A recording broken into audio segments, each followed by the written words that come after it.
Good morning, everybody. Welcome back to the weekend and the P-LotPodcast.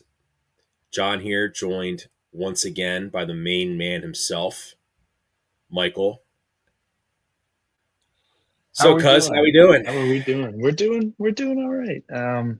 The week got started with some pretty big uh Eagles news. The tournament has started this weekend, and we're on the precipice of Major League Baseball getting started. We already had the Tokyo series, a couple games between the Dodgers and the Cubs that will count for the regular season. But as that being in Japan, they give a week off for the teams to get back to the States and kind of get themselves ready for the true opening day, which will be next Thursday, March 27th. Very exciting. And the Phillies open up the season in Washington to play the Nationals. Mhm. Do you Yeah. get that reference? Maybe I don't think I do. So in the Nationals, were just bad, when they were first in Washington. hmm Yeah, it was bad. I remember They those days. so for one game, their equipment manager or whoever's in charge of sewing the jerseys together. Uh, I think it was their old word mark. It's hmm it's spelled out Nationals as opposed to Nationals. That's not good. That is. It's like you're bad and you can't even You can't, spell. yeah, that's always a bad look when you're seeing. Oh, yeah, I see it. I just looked it up. I see the Nationals. That's rough. Was that the whole team? I think it was. I mean, I'm seeing multiple guys with it. That's brutal. Yeah, I think there, and I think it was before I think whoever owns the Nationals now is the guy who owns the Capitals, the Pegulas, I think. So, Okay. and when they moved the Expos to Washington, they played in that garbage stadium, Mhm. RFK Stadium, which was old, and Mhm. yeah, so that's why they're called the Yeah. Nationals.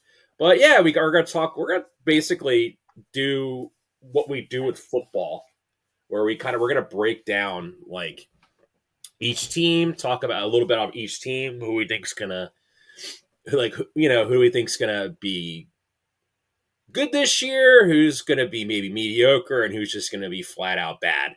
Right. So yeah, we're gonna give baseball love because we also really love baseball as well, besides football, even though the marquee shows of football uh, for our podcast. Mhm. And but before we do that, speaking of being a football podcast, I mean, we would be very remiss to not talk about I would say the big news of the week in Philadelphia, which is the retirement of Eagles edge rusher Brandon Graham. Yeah, he's the there's one guy left from, you know, back in the day. One guy left from, I guess, Chip Kelly, Andy Reid as well.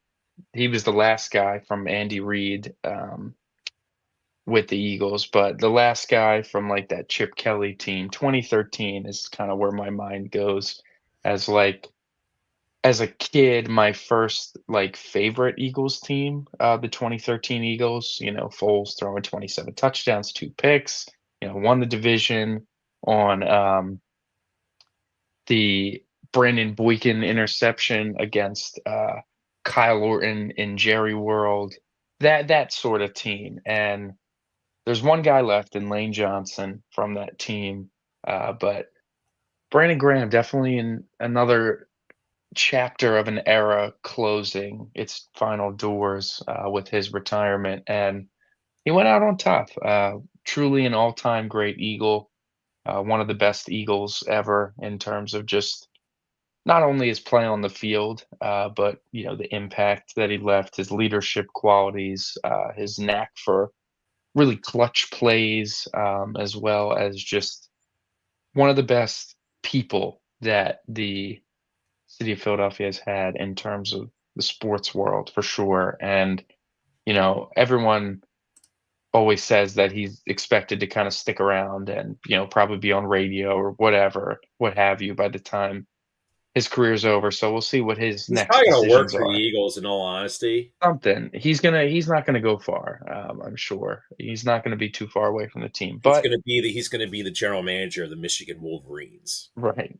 His playing days are done, went out on top, and yeah, definitely deserves a lot of praise, a lot of credit. I would say Brandon Graham achieved something that very few athletes achieve, and as you just said, going out on top. Like, I hate to say it, Michael, but we've seen a lot of guys, like a lot of like goat tier athletes who don't do that. I mean, Tom Brady went, what, 7-9 or 8-9 his final year, and they lose to the Losing Cowboys the of all first round of teams. the playoffs. Losing to the Cowboys of all teams in the playoffs. You know, Yep. um, Michael Jordan unretired to play with the Wizards. Wayne Gretzky played his final year playing with the New York Rangers. I think it really speaks. I just think what Brandon Graham has done, and I'd recommend everybody go watching his retirement press conference. Maybe grab a couple Kleenex while you're doing it, because it Mhm. does. It really is. It's sad in the sense, to me. Like, a lot of people are like, oh, it's just sad. Watching a grown man cry. Mhm. Mhm. Kind of sharing all that emotion. But he's always been a guy that's shared his emotions. He's never been He's someone who's been always. stoic. If you watch like Mike Schmidt's retirement, it wasn't like what you see, like when the Eagles obviously had his retirement press conference. They had the two Super Bowl trophies there. You know, Mhm. I feel like you know if like a baseball player, for example, retired, you're gonna have all this silver sluggers there. You're gonna have the World Series he won, MVPs. Mhm. Maybe the jerseys he wore over the years, if your jerseys changed. Things of that nature, right? But it's really rare especially in football, to have a guy who's not a quarterback, play 15 years with the team, One team. with the same team, but Right. and it, like, to me, he's always been kind of like the consummate professional, like, and he's had a very interesting career. And so he was drafted in 2010, and I remember when he was picked. I would say this was kind of like the tail end of, like, where if you were to get your sports information, most people would listen to, or sports talk. It was like WIP, and like newspapers were still a thing. Like, even though there was the internet, like, you would go on the internet, like smartphones weren't as prevalent as they are now, Michael. No, 2010, you were looking at, the radio, you were watching TV, like, that's where you were getting news from. And I remember everyone was mad at the Eagles picking Brandon Graham, because this was 2 years removed from them letting Brian Dawkins go, and the Eagles passed on um, Earl Thomas. Earl Thomas from Texas. Everyone thought it was a slam dunk. The Eagles were going to take Earl Thomas, because they moved up to pick Brandon Graham. The, Mhm. Mhm. so, and yeah, and that was like a year where they got rid of, there was no McNabb, no Westbrook. It was like it was a rebuilding year.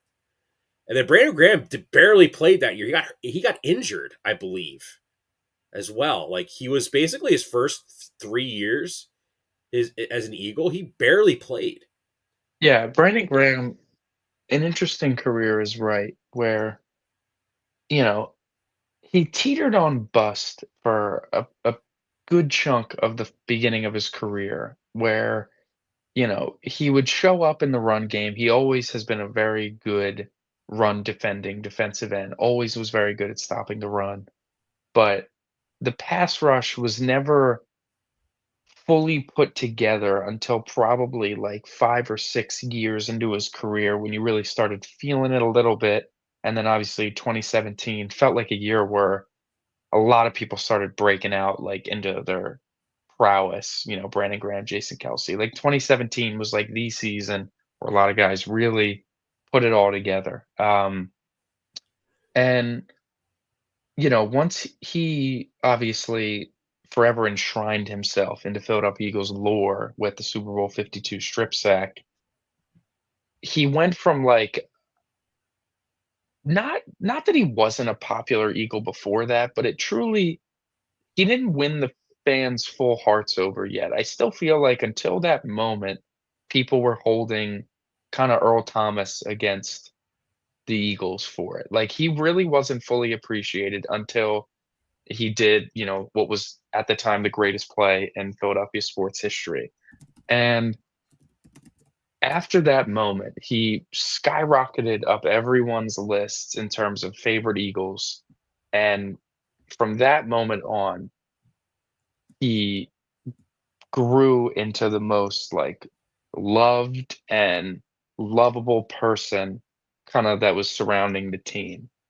He had his first 10 sack season in 2022, right? Was it 2020? Yeah, 2022. He just like you said, the ultimate professional. And he featured that just not a lot of Philadelphia athletes have, and that's winning 2 championships. Obviously, there's a few Eagles that also have it, Lane Johnson, Jake Elliott, Rick Lovato, but they're, across other sports, the only guys in Philadelphia to have won 2 championships with Philadelphia teams are the guys from the back-to-back Flyers teams in the '70s. You have no Sixers have done it, no Phillies have done it, and no modern day Flyers, obviously they haven't won a cup since '75, but, no Eagles either besides that group of 4. It's just something that's really hard to do in any sport, but especially, in this city, it seems like it's pretty difficult. And he's one of the guys that If you has want to to. talk about athletes in Philadelphia that have won multiple championships outside of the Broad Street Bullies, we're talking about like the Philadelphia A's, Michael. Yeah, yeah, you're going way back. You're not really sticking with the modern times here. So truly a special athlete, a special player. It'll be exciting to kind of see him around, what he continues to do after retirement. One of the toughest players too, like you said, dealt with injuries early in his career. You know, blowing out your Achilles in 2021 to where I personally kind of thought it was done. Like I vivid memories. 2021 week 1 against the Falcons. He's like wrecking the game. Straight up is wrecking the game. With quick pass rush wins sacks. He's blowing up run plays in the backfield and it was like, "Oh my god, like this might be the best version of Brandon Graham I've ever seen." And then he tears his Achilles in that game. And I'm sitting there and I'm thinking that like maybe like that could just be it. Like I thought that might have been sort of it from his career. Like he'll try to come back, but it's going to be really hard to come back and be the same. And he Yeah, might just whenever go you out see pretty a soon. player that's played a lot and you In see their them suffer a 30s, debilitating injury like that, you're just like, his career's over, right? right. And then he follows it up with, the most sacks he ever has in a season in 2022, creating a huge impact as probably the best statistically, like one of the best defensive lines in Philadelphia Eagles history, the 2022 team, with the sheer amount of sacks that they got, continues strong even throughout like the disaster 2023, and then in 2024 making again a serious impact at his age, before unfortunately tearing his triceps. And then you talk about being one of the toughest guys ever. Coming back too early from a triceps injury, like straight up just should not have played, probably should not even have been medically cleared to play, but comes back to play in the Super Bowl. Plays like fine, like makes a couple plays, gets his nose in there. Almost should have had a sack, but he got held, which they called, but he did get held. He would have had another sack in a Super Bowl. Ends up tearing his triceps again, which, that's the risk of coming back early from a triceps injury. And, hearing him say that if he didn't get a chance to play in the Super Bowl, he was probably going to play another season, which, you know, hats off to you. That would have been pretty insane. But I'm happy that he was able to get in this last time and be able to go out on top like we've talked about. Yeah, and I think it's just amazing how like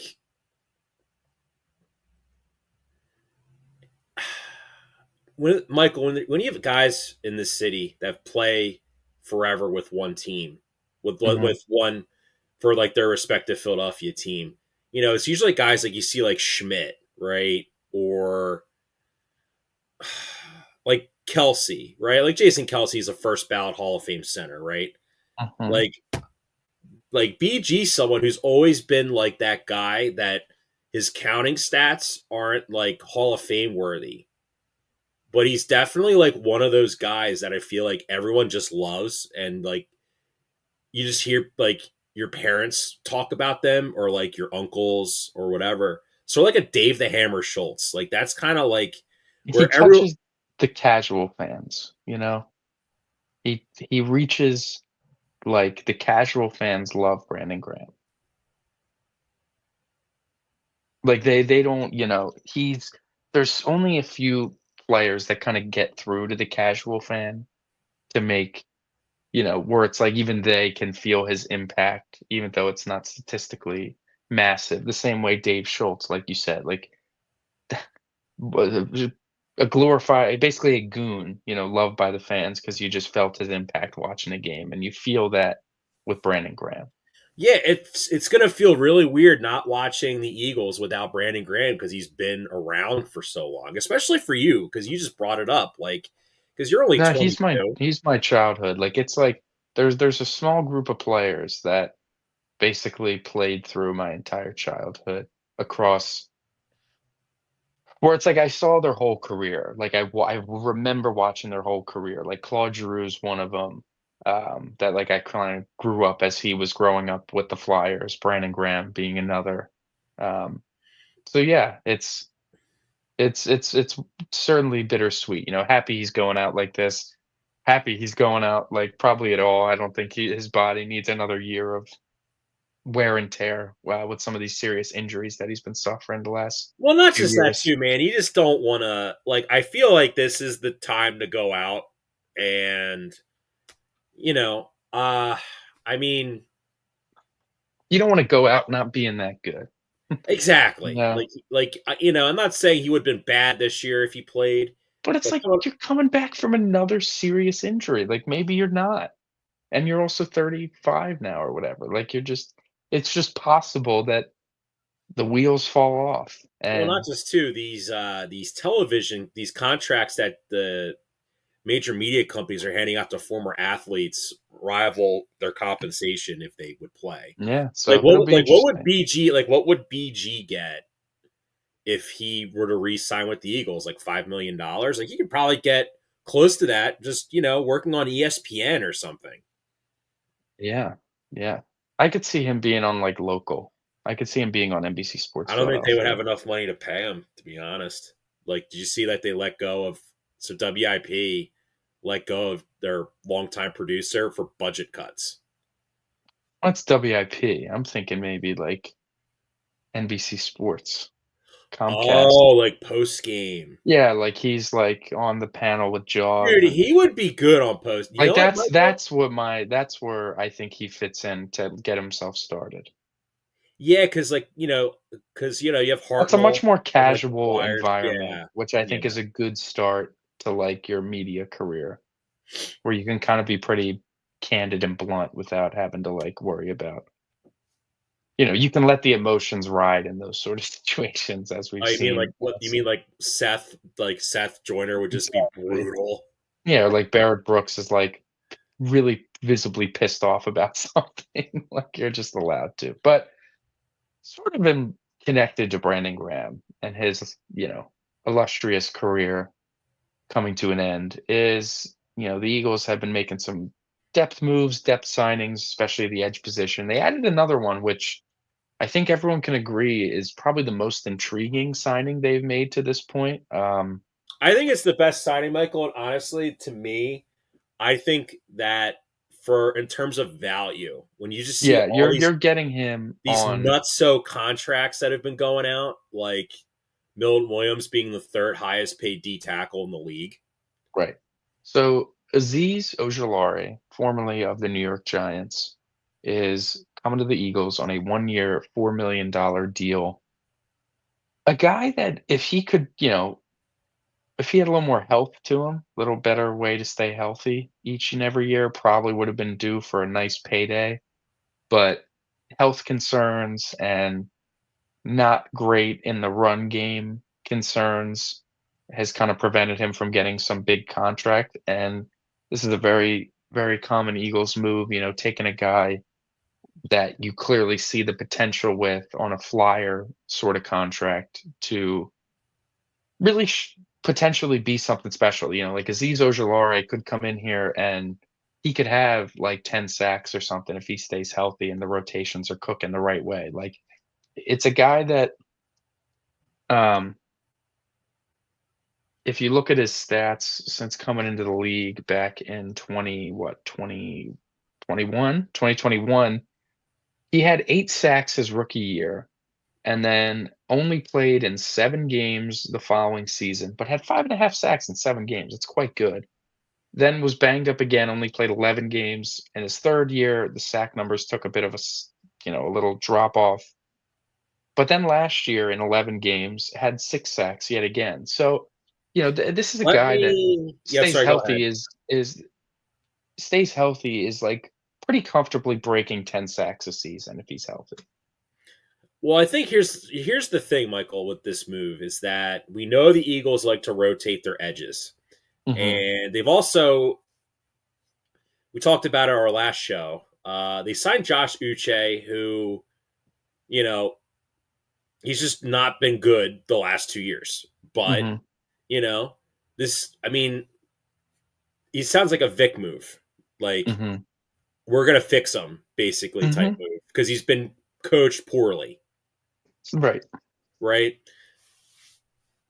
Here's the thing with Aziz Ojulari, dude, is it's sort of like this kind of reminds me a lot of like what like the Dodgers do, where they sign a guy that's either been hurt a bunch of times, and they're like, "Hey, we're just gonna bring him in on cheap, and we're gonna fix him, and then we're gonna fix you, and then you can go get paid somewhere else for you know."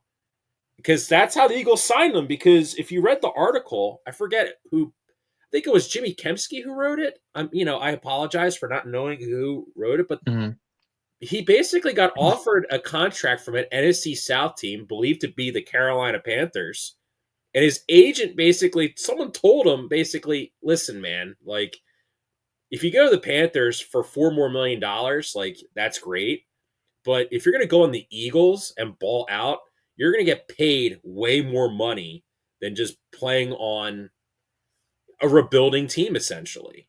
Yeah, it's it's tough for the I feel slightly bad for the Panthers because 'cause they're certainly trying. Like, they are Well, they're on the trying a right, dude. lot. Listen, man. I think when we talk football, I'm not gonna speak negative a whole negatively about the Panthers. No, They're they're doing their damnedest to try to get some bodies in there that are like good. I think between them, the Falcons and the Saints, like I think they have the best ceiling because Yeah, they have the best quarterback by far. But that's yeah, just and regardless, so regardless. But you're right. basically, It's a good yeah. point. It's playing for the Eagles is like an investment. You play for the Eagles, and the 4 extra $1 million is great, but how good of a season can you have with the Panthers? And even if you do, how much is it going to be noticed? Where if you're playing for the Eagles and, you're making big plays, you're getting big sacks and maybe forcing some turnovers that are leading to you know,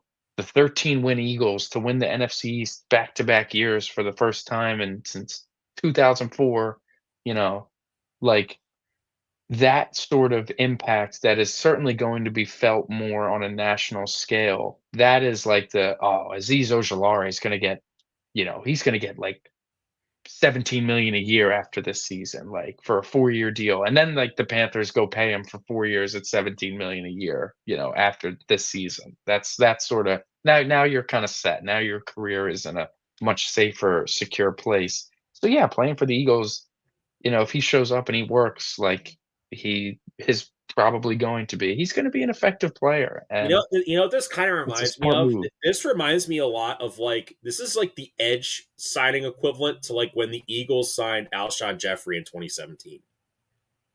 Interesting. A guy that's had a lot of injuries, but when he's played, he's pretty good. What was his just out of curiosity? Alshon signed like a 1-year deal for like I think like $12 million. It was definitely below We market value. Like Kenny Britt got a bigger contract than Alshon Jeffrey. When he came to the Eagles, he signed a 1-year, $9.5 million deal. So he played under a franchise tag the previous year with the Bears, which I have vivid memories. That was like one of my first, besides like Kirk Cousins, that was my first like non-quarterback franchise tag memory. Was like Alshon Jeffrey getting franchise tag. It was like a big deal. Anyways, 1 year, 9.5 million, and then during the season, didn't they sign the extension? Was it during the Mhm. year? Yeah, Yeah, 4 years, yeah, 52 it million. was So like around the time. Remember when we played the Broncos and he had like 3 touchdowns I remember the or Bronco something game he ran. crazy? He had that one he was cooking Aqib Talib. That was like Yes, yeah, yeah, the chain yeah. snatcher. Yes, I remember. So yeah, Michael, this one last point I just want to make about the injuries with him. Um, Actually, I have 2 quick points. One, dude, the Giants are straight up the worst team I've ever seen in the NFL at like keeping their players healthy when it comes to their garbage field they've played on. Mhm. And like they have the worst medical staff or one of the worst medical staffs in professional football. And honestly rivals the Sixers in terms of incompetence. Oh man. I'm sorry. Was that too low? Was that too It's much like, you low? know what Low? it's like? It's like, yeah, those like not even memes. They're just like bits in shows where you have a sign and it's like days without blank, days without nonsense, days without something breaking, and it's like whatever. Our sign is like days without or episodes without complaining about the Sixers, and like I just erased it and wrote a 0 on it again. So that's Well, what it yeah, feels like. and like my last point is that I think with the Georgia Bulldogs, I think it's not going to be that difficult for him to be acclimated with his new teammates. No, he is basically a part of the same.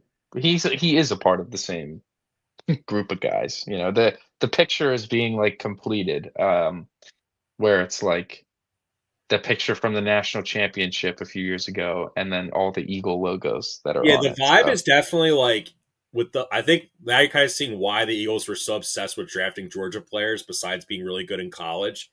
It's like Mhm, they're just obsessed with football and their defensive coordinator is obsessed with football. So it's mhm. pretty much like you need to be obsessed with football to come play in Philadelphia. If you're like this is a job, like don't bother coming here. Yeah, for sure. Anyways, Anyway, you loosely mentioned the Dodgers, and if that was our last point, I would have been nice segue, but we kind of went off we don't after want to that. talk about So no segues. Okay, let's take a look at baseball, at the lovely sport of baseball. So how do we want to start this? Why don't We're we gonna start at go the American through. League and then snake our way through the National League and then we'll Okay. end on the NL East? So I think the way we want to do is we're going to give a little blurb, maybe about each team, little couple quick hitters, and if the team we feel as though is going to make the playoffs, we will mention and we will mention where. Like we're gonna give a little talks and then we're gonna give our seedings for the playoffs. So I guess we can start with the AL East and then we'll go West and then we'll go West to East in the National League. Okay, AL East. We can start with the Tampa Bay Rays. I feel like they're the least exciting team. You know, maybe this is the year where the Rays catch up on everybody again and like make the playoffs when they aren't really being talked about. But I don't Yeah, know. I don't. dude. Can I have a take I have about the Rays? I feel like the Rays like aura of like their like when they make all their trades, they like rip everyone off and Hmm. like their devil magic. I think it's starting to either.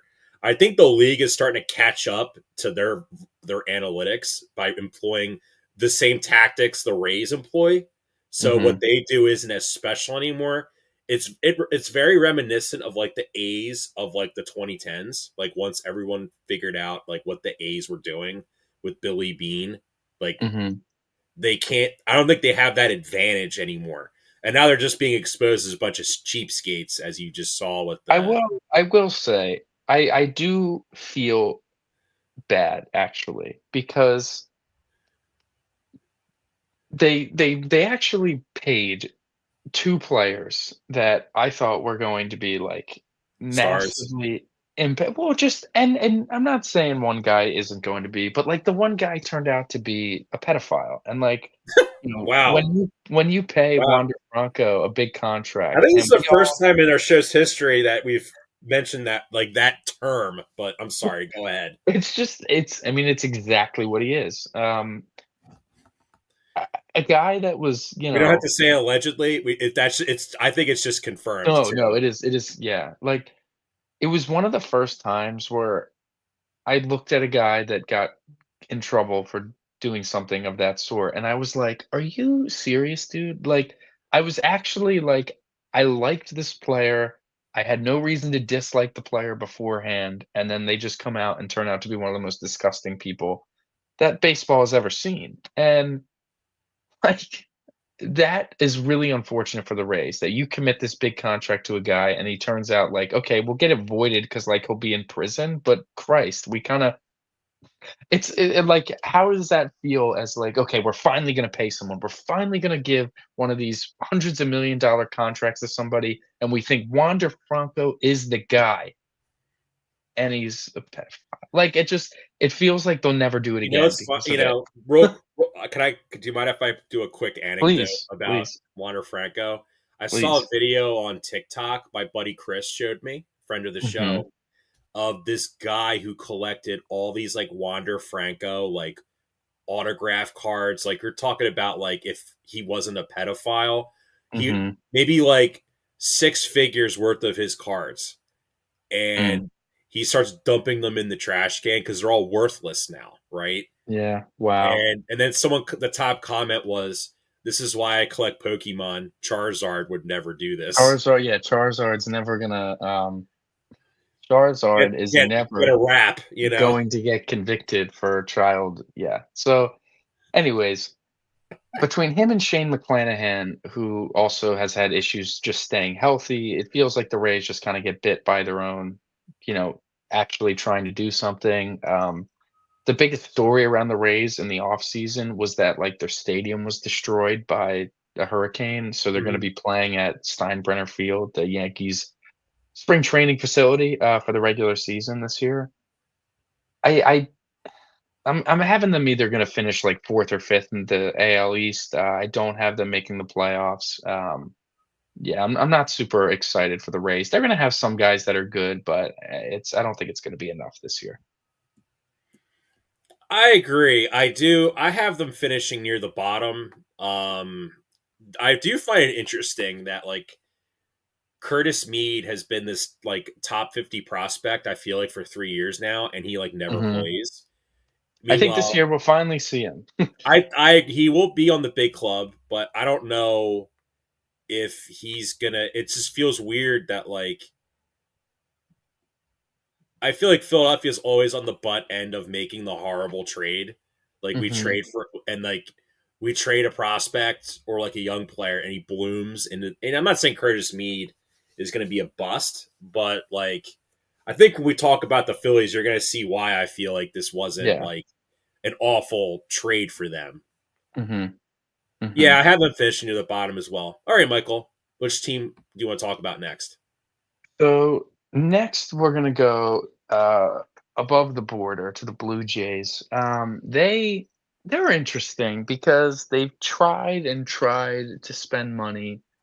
It's hard to convince people to go to the Blue Jays. It's hard to convince people to go to Canada. And they finished like second or third on every free agent signing. And like the only ones they got were like Jeff Hoffman, who failed like 2 physicals for 2 different teams, and they ended up getting him, or Anthony Santander. So, they need like bounce backs from their players that they're pretty, involved with, like George Springer. Bo Bichette is a big one that needs a big bounce back. And you got Vladdy, who's kind of pissed off that he doesn't have a contract at the moment, that is probably gonna leave. It's just kind of an uninspiring situation that I feel like they're gonna be in it, but, like, maybe, like, 6 games out of a playoff spot for, like, most of the season, and then just kinda dwindle off at the end. But I I do I think Vlad might I win MVP, agree. so I agree. I think they're going to finish third or well, fourth.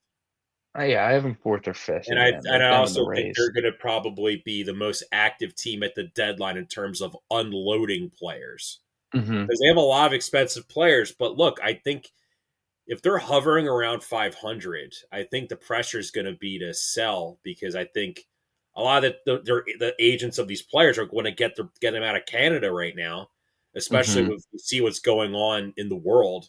Like, Yeah, it's just gonna be it's tough. It's really not a desirable place to go at the moment. well, it's expensive to live there, and Mhm. like, it's not good. I will just say that it's like, yeah, like you said, it's undesirable. It's It's hard, when you got other options. Which then brings us to a team that I think is in some trouble, and they got into this trouble as the spring progressed. The New York Yankees. a lot I'm of injuries. actually, yeah, a lot of injuries, a lot of serious ones. I'm not going to be having them make the playoffs this year. I actually think they miss following going to the World Series, and their rotation was actually something I was pretty excited about. But with Garrett Cole being out for the season with or virtually out for the season, like he's probably he's getting Tommy John now. I don't think he's playing or pitching this year, nor do I think he should. Like if the Yankees were smart, I think you'd keep him as far away from this year as possible and just kind of take it on the chin. But not only that, you also got Luis Heel, who he's dealing with some discomfort in his arm and his shoulder, elbow. I forget what it is. And like that's just, 2 massive blows to your rotation. Where, you went out and you paid Max Fried to be your number 2, and now you're asking him to be your number 1, but you also lost like your number 4.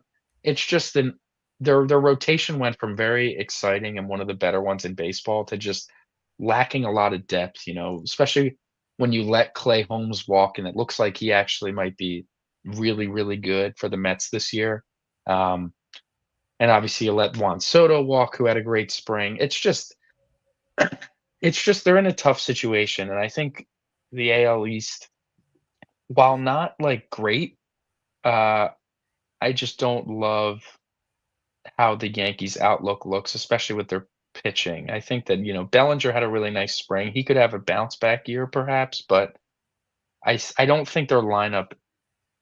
Obviously a lot of teams are like this, but if Aaron Judge gets hurt, God forbid, and that's not something that is super Aaron uncommon. Judge isn't a young player Right, anymore. like Aaron Judge is over 30.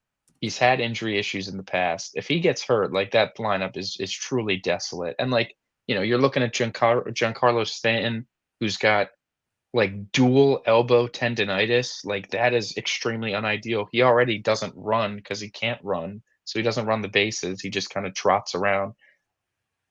It feels like the Yankees are like a ticking time bomb, and I just don't think it's the year for them. I think they finished third.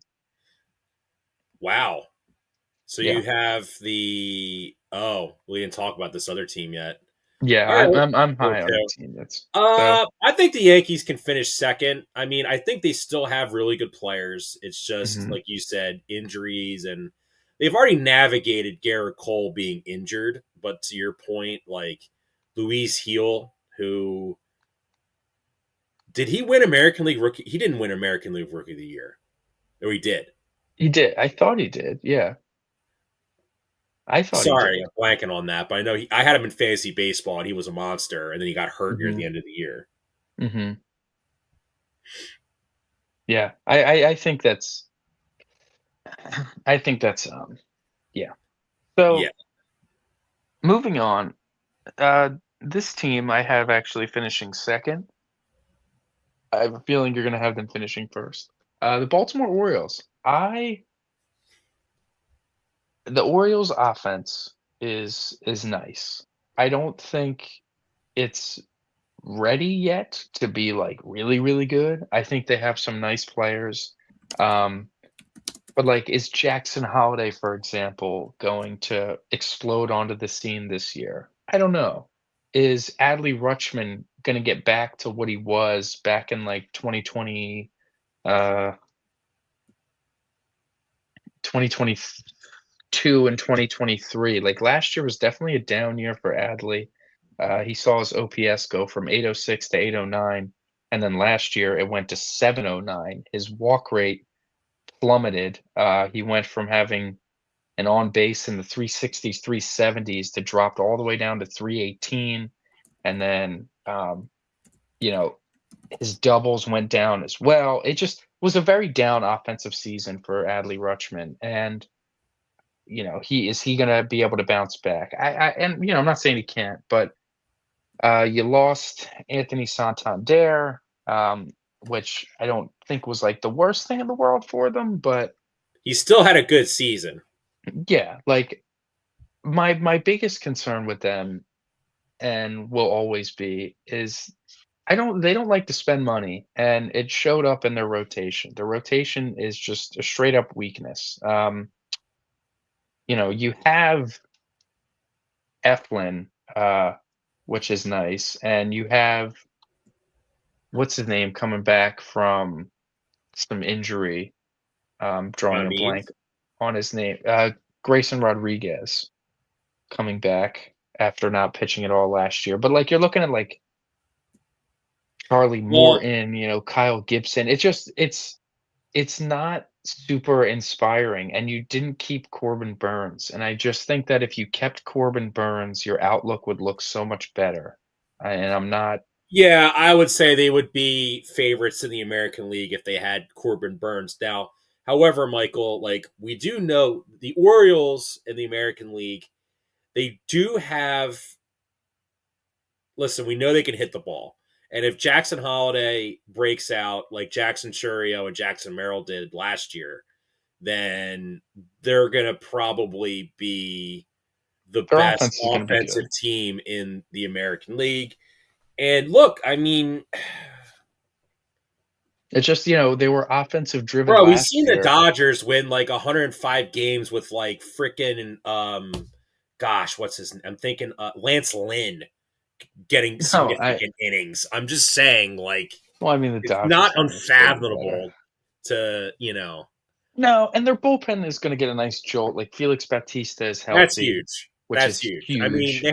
they had to get Sir Anthony Yeah. after all their injuries. Yeah. But, like, even last year, what let them down in the playoffs, their offense was atrocious against the Royals in the wild card round. So, Well, I mean, you have 2. I think it might have been like young team pressure. I I mean, get it, but it's like that's their last 2 playoff exits, just not scoring runs in home playoff games. I'm like, that's just that's tough to, you know, um I do. So I really do like they replaced Santander with Tyler O'Neill. Mhm. and I actually really like that move. I kind of wanted the Phillies to bring him in, to be honest. But yeah, I think it's going to be close between the Orioles and I think the last team that we've neglected to mention. Yeah, And this team, I actually have them winning the division, winning the AL East, driven by their driven by their offense and then their, like, high-end talent rotation, if you will. The Boston Red Sox, I think adding Alex Bregman was a pretty good move for them. He's gonna play is he going to play 3rd or is he gonna play 2nd? I'm not sure what they're gonna do with that. well, so like Rafael It Devers depends is whatever, like, Devers probably is one gonna of the give worst Seth. defensive players in all of Major League Baseball. And, Yes. he's also has an attitude about like how bad he's been and like moving over to first. But Yeah. I think he's Or just being agreed to DH, it, like yeah, which he might just be the DH, which he probably should be, but s I you mean, know I mean, now the big thing, Michael, is yeah. So obviously, the big thing with the Red Sox is splash of the one of the biggest splashes this offseason was their trade with the White Sox, Yeah. acquiring the talented flame throwing left hander Garrett Crochet, and you know, um, very similar to Chris Sale. That's certainly what they're hoping for is, a Chris Sale style move, I mean, where, he he pitched can on the worst team in Major League history. I mean, it's them and the Cleveland Spiders, who no longer exist. So yeah. I think we can just say that that White Sox team last year was the worst team in Major League history, and their only bright spot was Garrett Crochet.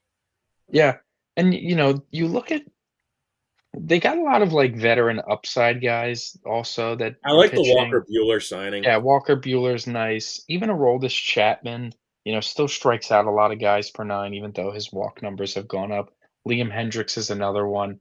Like, there are guys there that, and even some guys that are gonna get back healthy eventually, like Brian Bello, Cutter Crawford, even Giolito, even though he was terrible, but, like, there's bodies on that team that I think they'll be able to piecemeal a pretty good rotation together for most of the year, and I really like their offense that I have them making the playoffs as the 1 seed in the American League, and I actually have the Orioles, I forgot to mention, making the playoffs as the 5 seed in the American League. So, Wow. those Okay. are 2 teams I have making, from the I AL. think I have the feeling what the route you're going when Yeah. when the Yeah. picture all settles. But Yeah. yeah, So on to the Central. We'll go to the center of the country. The AL Central, an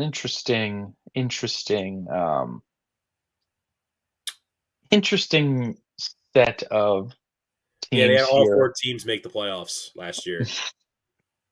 Yeah, which is well, the Twins did not make the playoffs, Oh, or did sorry. So they? they had three teams out of their division make the playoffs. Yeah.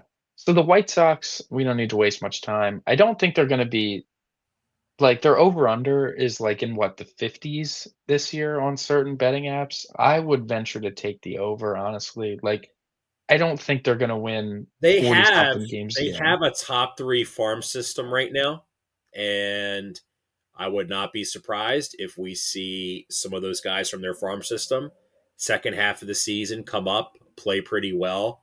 Yeah, Um, it's sort of like the A's last year, where I don't think they're gonna be as good as the A's last year, but, like, the A's over under before the season win total was in, like, the 50s, and they finished with almost 70 wins last year. So, like, I think the White Sox are gonna finish somewhere in, like, the 60s, which obviously is terrible, by but the way, the White Sox food they post on their like socials, like for like the ballpark food, dude, the which we White Sox saw, ballpark food is dude, it delicious, looks what I've lit. seen. It might Yeah, be they have worth they just have going there on like spending $1 on a ticket.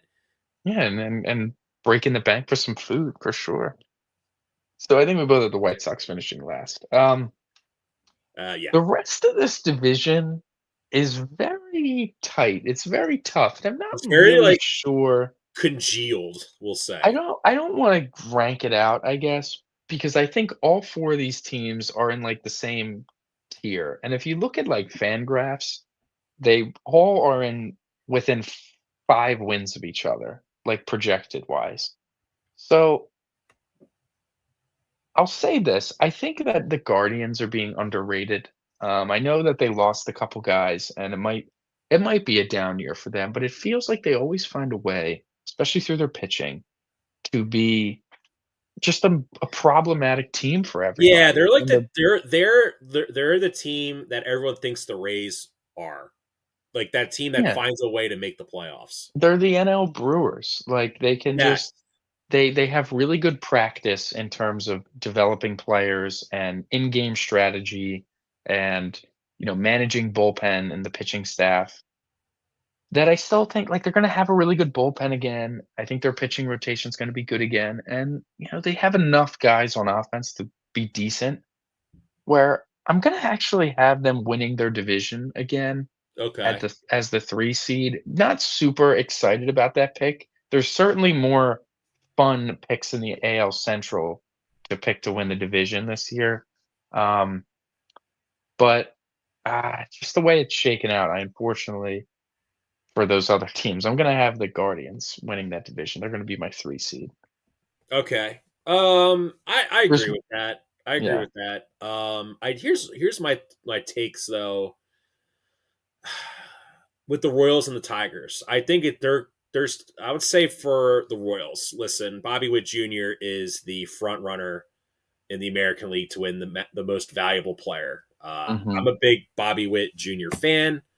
Um, He's I very, very good. He's really good, and he just he gets substantially better every year since came into the big leagues. Mhm. And we're going to talk about another player who's been the inverse of Bobby Witt Jr. He plays in the American League West. I think you might know who I'm talking about. Mm. Where I think the big thing with the Royals, I think what they're going to need though, is they have a prospect who has just was lights out in the spring. Jack Caglione. Mhm. Um, he's I don't know if you saw on your socials, but he was Bobby Witt Jr. was opening sports cards because he's a big sports cards guy, Mhm. and he was Jack Caglione was watching a stream. He's like, "Yo, Bobby is like, I'll pay you whatever you want if you pull one of my cards." Mhm. Yeah, it's I get the vibe they like the Royals are a very tight knit team, and Mhm. like they're definitely a team on the rise. And Yeah. like, Yeah. I agree with that sentiment. I think they have some really nice players. I really like Cole Reagans.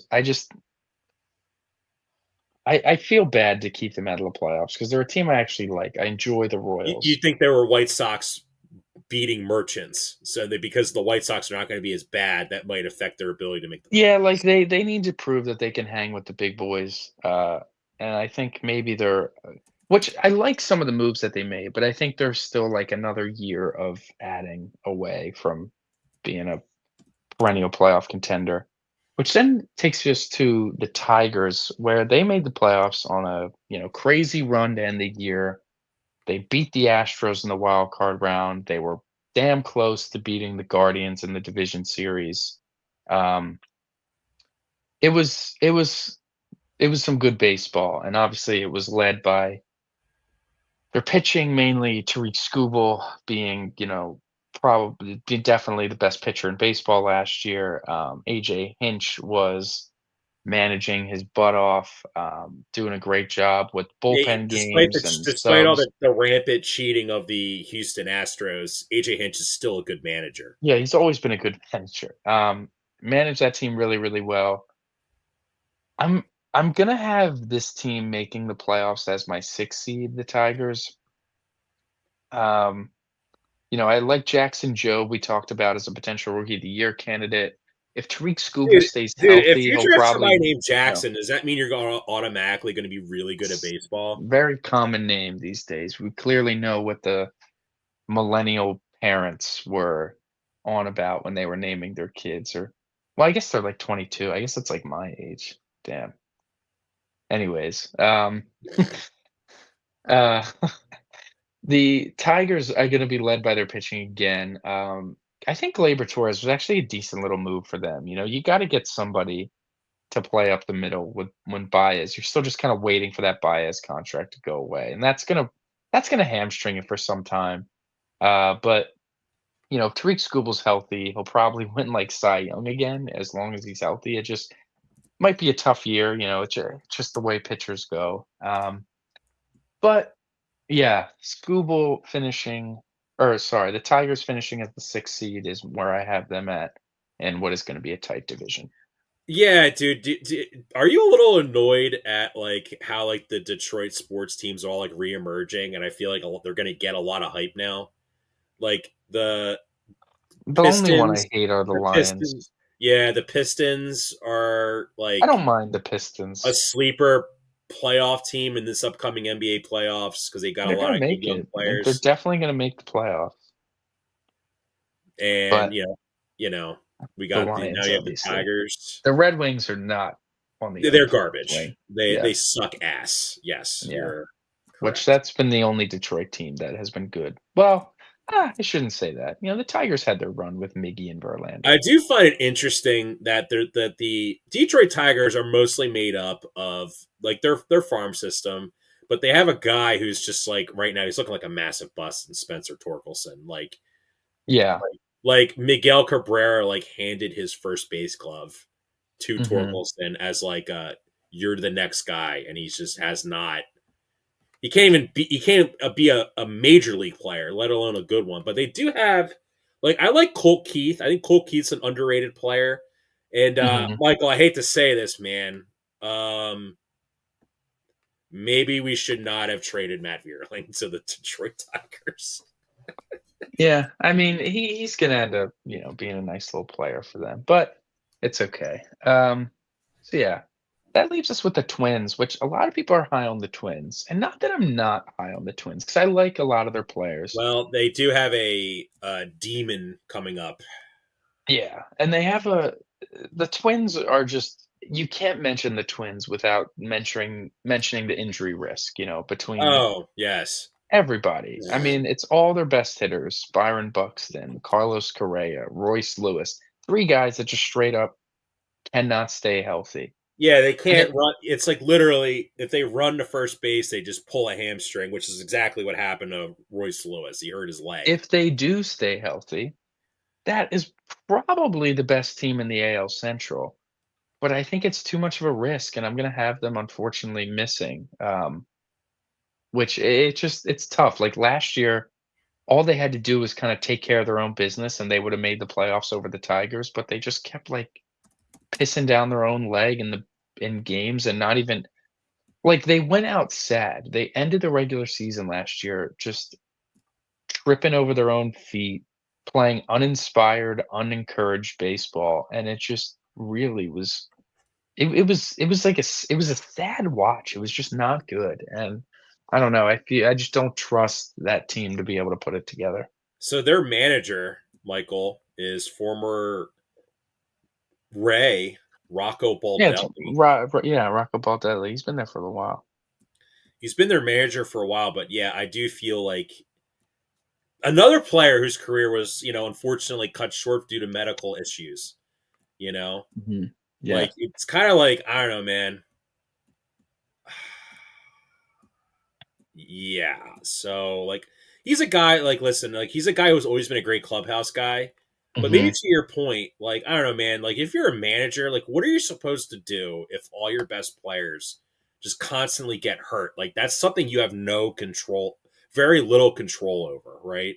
Mhm. You know, like I don't know, like like the guy I refer to as Walter Jenkins, who Mhm. he's a front runner to win the American League Rookie of the Year. Mhm. Um, I mean, listen, man, the last time the Twins had a guy that had as much hype as Walter Jenkins coming up, it was like Joe Mauer, you know? Yeah, that's rough, man. Yeah, and Alright. it's possible like he could win Rookie of the Year and they could win only like 75 games because all their players are dead. Yeah, all the projections have them ranging between 78 and like 83 wins, and I think that's fair for those four, that core four in the AL Central. So we'll go out west, and we could start with the A's. They don't have a city. They're wearing a Las Vegas patch, even though It's not official. they don't. It's not official. They don't play in Las Vegas. I don't know. It's kind of a travesty. Where they're gonna be playing in what, Sacramento this year. Yeah, just sucks what's being done to them as a franchise. But regardless, they actually have some nice, inspiring players. Lawrence Butler, I'm really, really excited to watch play this year. See if he's able to kind of put it all together for a full season. Obviously, his like breakout was against the Phillies that final day before the All-Star break, where he hit 3 home runs. And then he kind of was red hot from then on to finish the season. It was really, really good for him. I think there'll be another frisky team that like they're going to play really loose, without a care in the world, and they're going to be tough to beat. I don't think they're good enough to make the playoffs or anything, but I wouldn't be surprised if like you're getting into July and August and they're showing like the playoff picture and just hanging around at the bottom of that wild card, not fully out of it yet, is going to be the A's. But with that being said, I probably have them finishing fourth in the division if I had to put a number on it. But definitely, I think they're certainly on the upswing, the A's.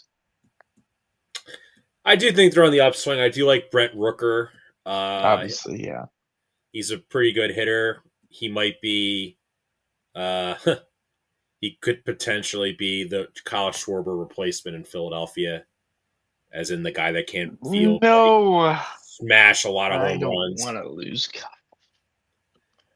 I don't know. But We don't know. Like, we legit don't know. Like, when mhm. we talk about the Phillies, but yeah, I think the A's are going to be like a fun little team to watch. I mean, listen, they've been so bad for so long. All you can help but do is accrue talent. Mhm. And Drafting guys. then they're finally, the A's, not for nothing. We like to make fun of the A's, or at least they were the popular team to clown on. Dude, like they had made the playoffs in 2021. Like it's not like they were non-existent, like it's not like they sucked for like a decade. Like they were, Everyone they makes fun of them for breed. never paying their players, like Matt Sure, but Chapman. it's like they certainly breed talent for sure.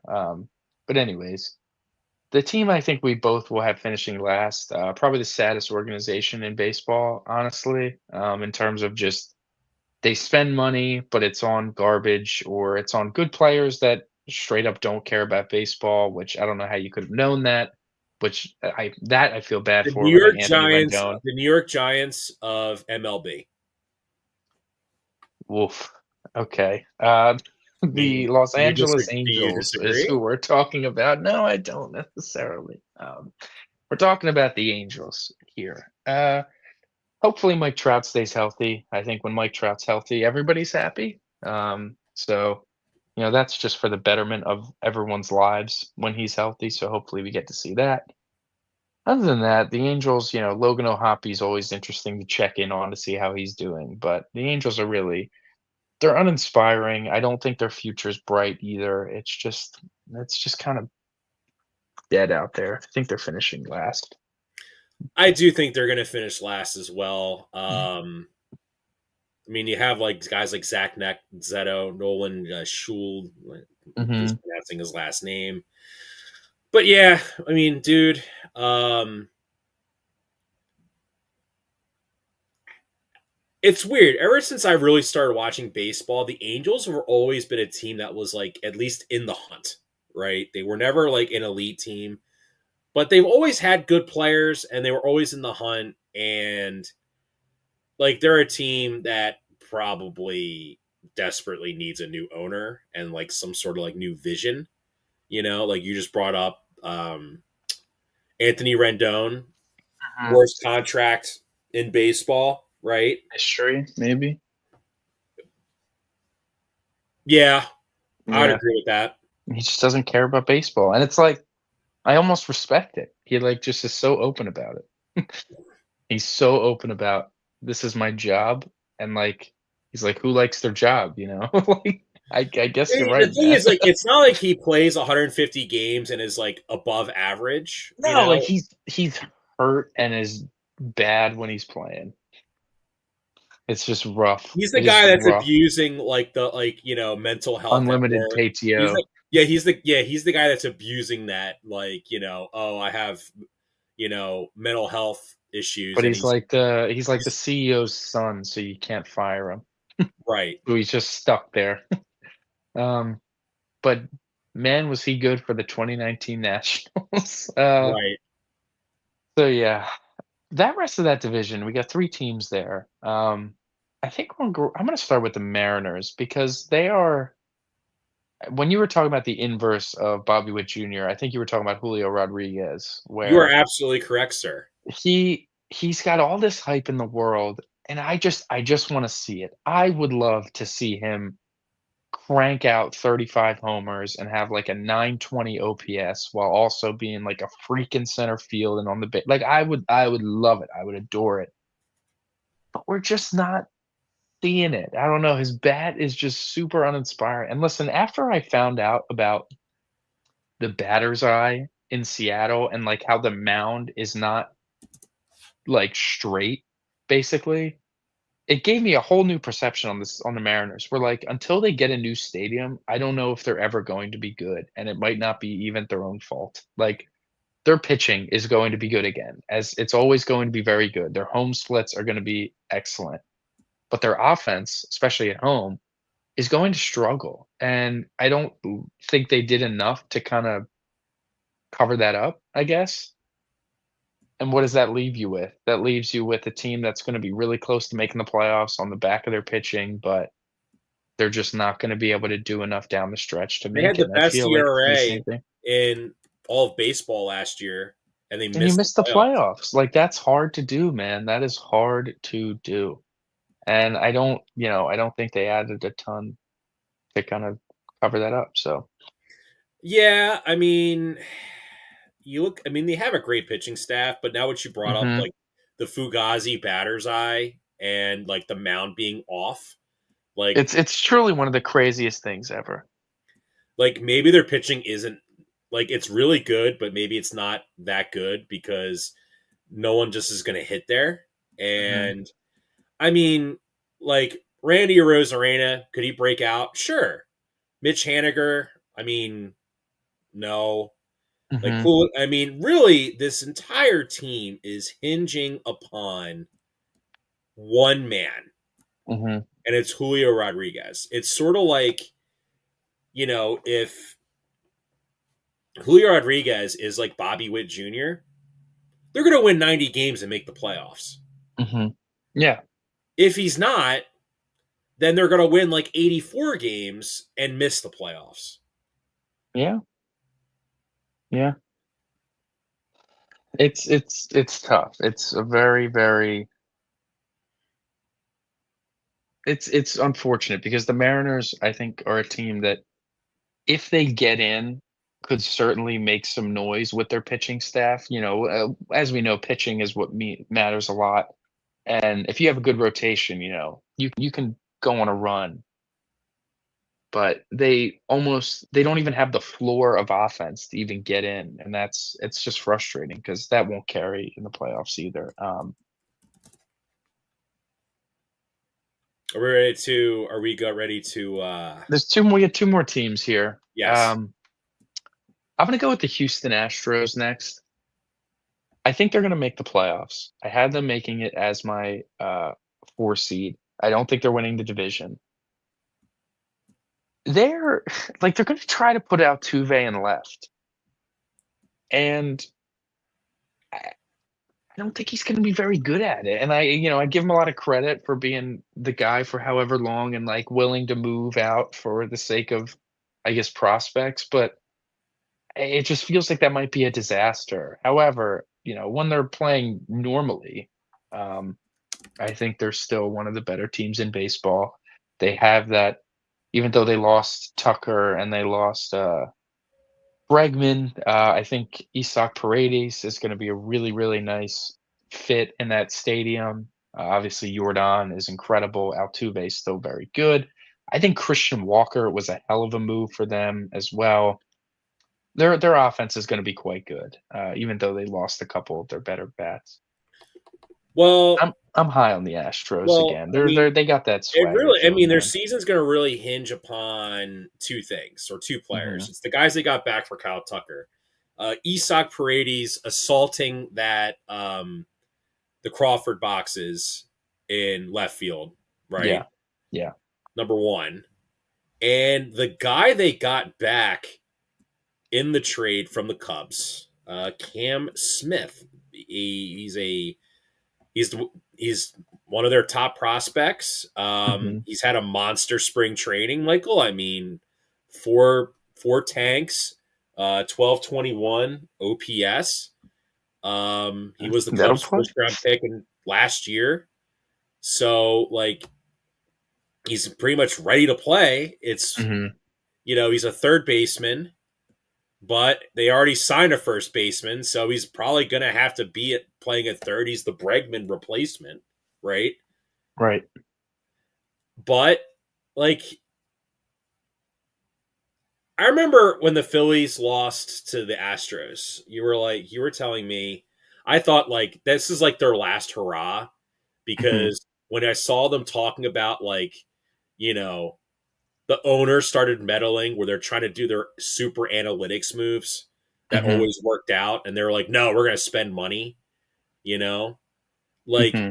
I don't understand why you sign Christian Walker and then let Bregman go. Well, because I mean, you got Paredes. Like he's going to be your everyday third baseman.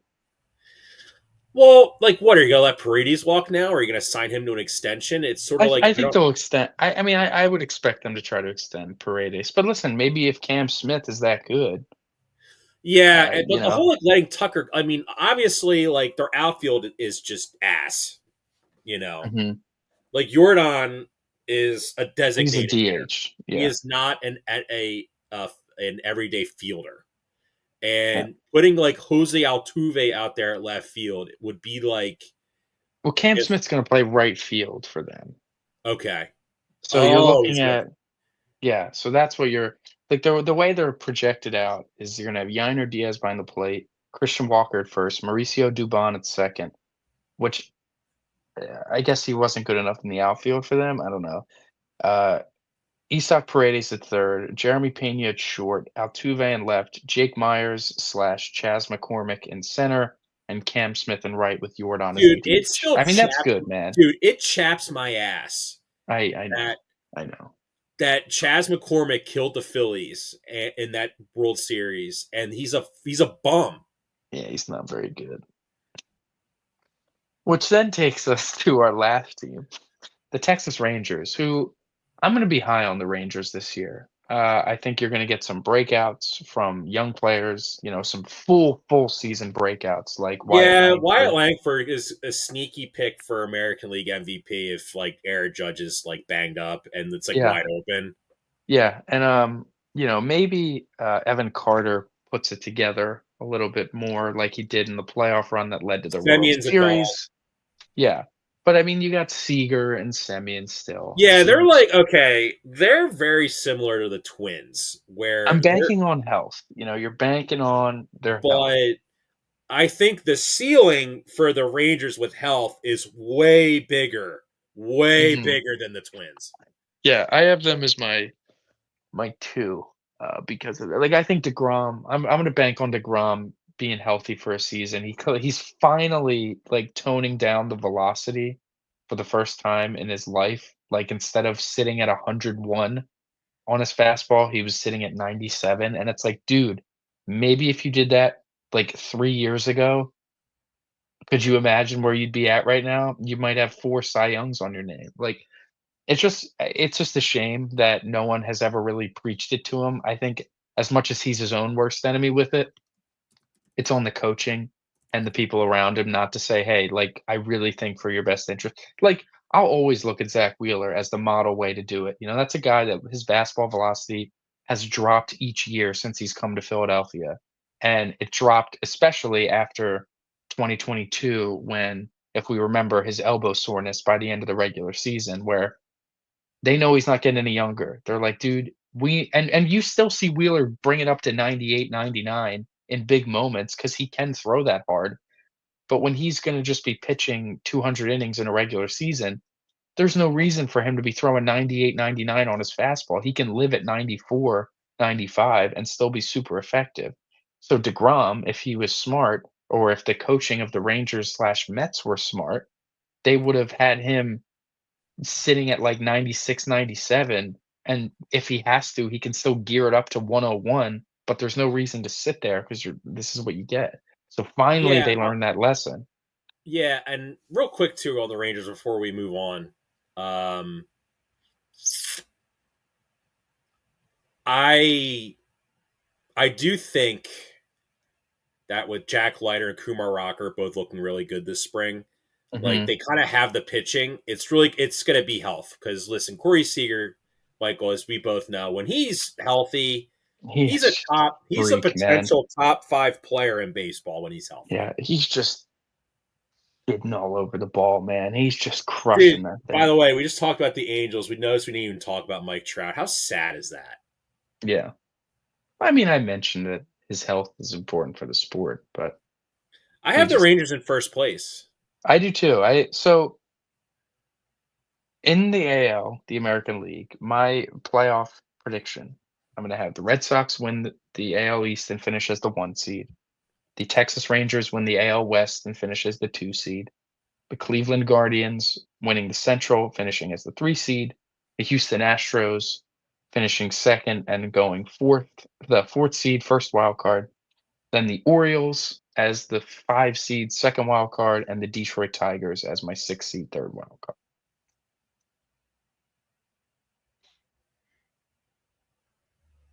Yeah, I feel like I agree. I think we're both in agreement on that. We're in a Yeah. similar, yeah.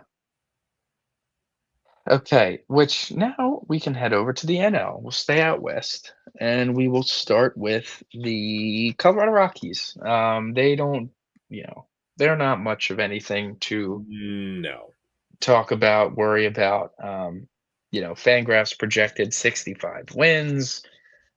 They really have nothing going for them, I'll say. Like I can't think of anything that makes me inspired, excited. They have a few nice players here and there, but I still don't think like it's a good long-term sort of situation. I don't know. They need like a total overhaul to finally maybe get somewhere. Yeah. Yeah, they're going to be, I'll just say they're going to be the fodder team this year, I think, in baseball. The team that everyone's going to just beat up on. Hmm. Like, I don't know. Like, so I saw someone post on Twitter, like, Chris Bryant is a common in Yeah, I Dynasty. did see that. That was unfortunate to see. Yeah. Yeah. And, like, the Rockies have some young, talented players, like Ezekiel Tovar, Hmm. Nolan Jones. And there is another player, because I have his autograph. Um, God, I'm just forgetting his name right now, man. Sorry. Hmm. I mean, you probably know who it's. Brenton Doyle. Yeah, Yes, Brenton. Yes. Brenton Doyle, and they're just. I don't know, man. Like I don't. They're run like a small market team, but like I don't know, man. Like Broncos sell out every game. They're pretty big. Like Now, is Denver is a good sports town. Like those people care out there. Yeah, You're just they're not like a true small market team. That's a pretty big market. Like in terms of like the Mountain West, that's like the biggest city Mhm. by No, far. for sure. It's a common, like, transplant hotspot too, like, Yeah, like I don't, it's a shame.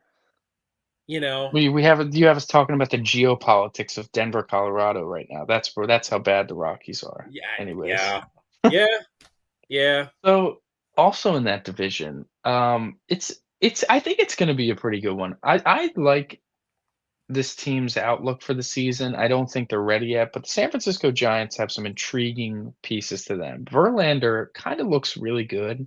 I don't know if he's going to have some like crazy season with them. But the Giants, like, they once again struck out on, some free agents that they were pushing for, but Logan Webb's a very good starter. Um, Between like Robbie Ray and Verlander, there's upside there. Jordan Hicks as well has some upside.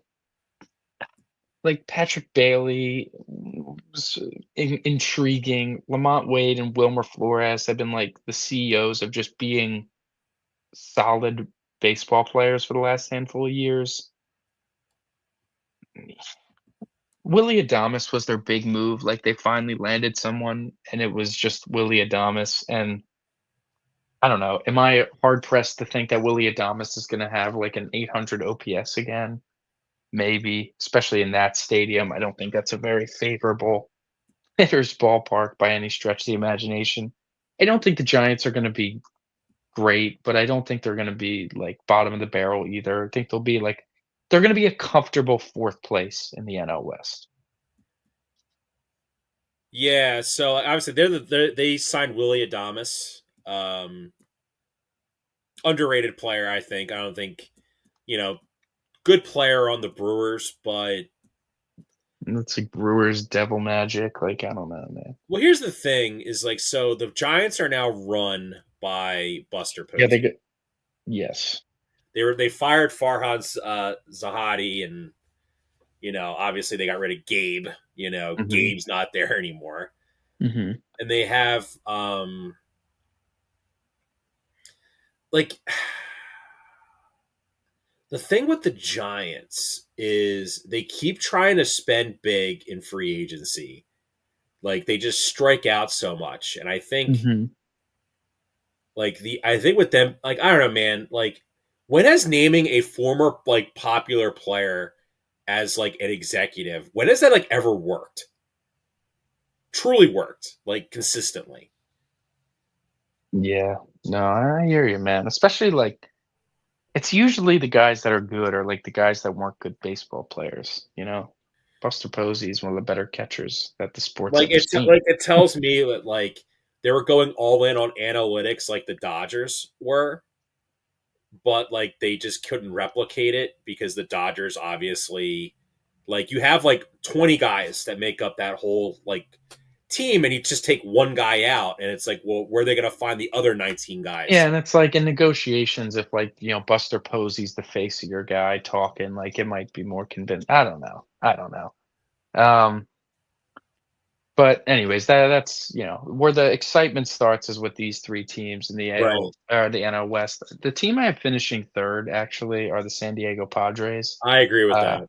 I think I think they kind of missed their window, and they got to kind of open a new one if they want to get good. I think Fernando is. I think he had a nice year last year. I think he's still due to show more of what we saw in like 2019, 2020, 2021, as opposed to what we've seen the last few years. Granted, suspension, there's the controversy, the whole thing. But like Manny Machado is still a very nice player, but I don't think he's good enough to kind of carry an offense at this point. I think Jackson, why am I drawing a blank? Barrel. Jackson Merrill is going to really ascend. He had a great rookie season, and I think he can have another really nice year, taking another step up. But the rotation took a bit of a hit, losing Blake Snell.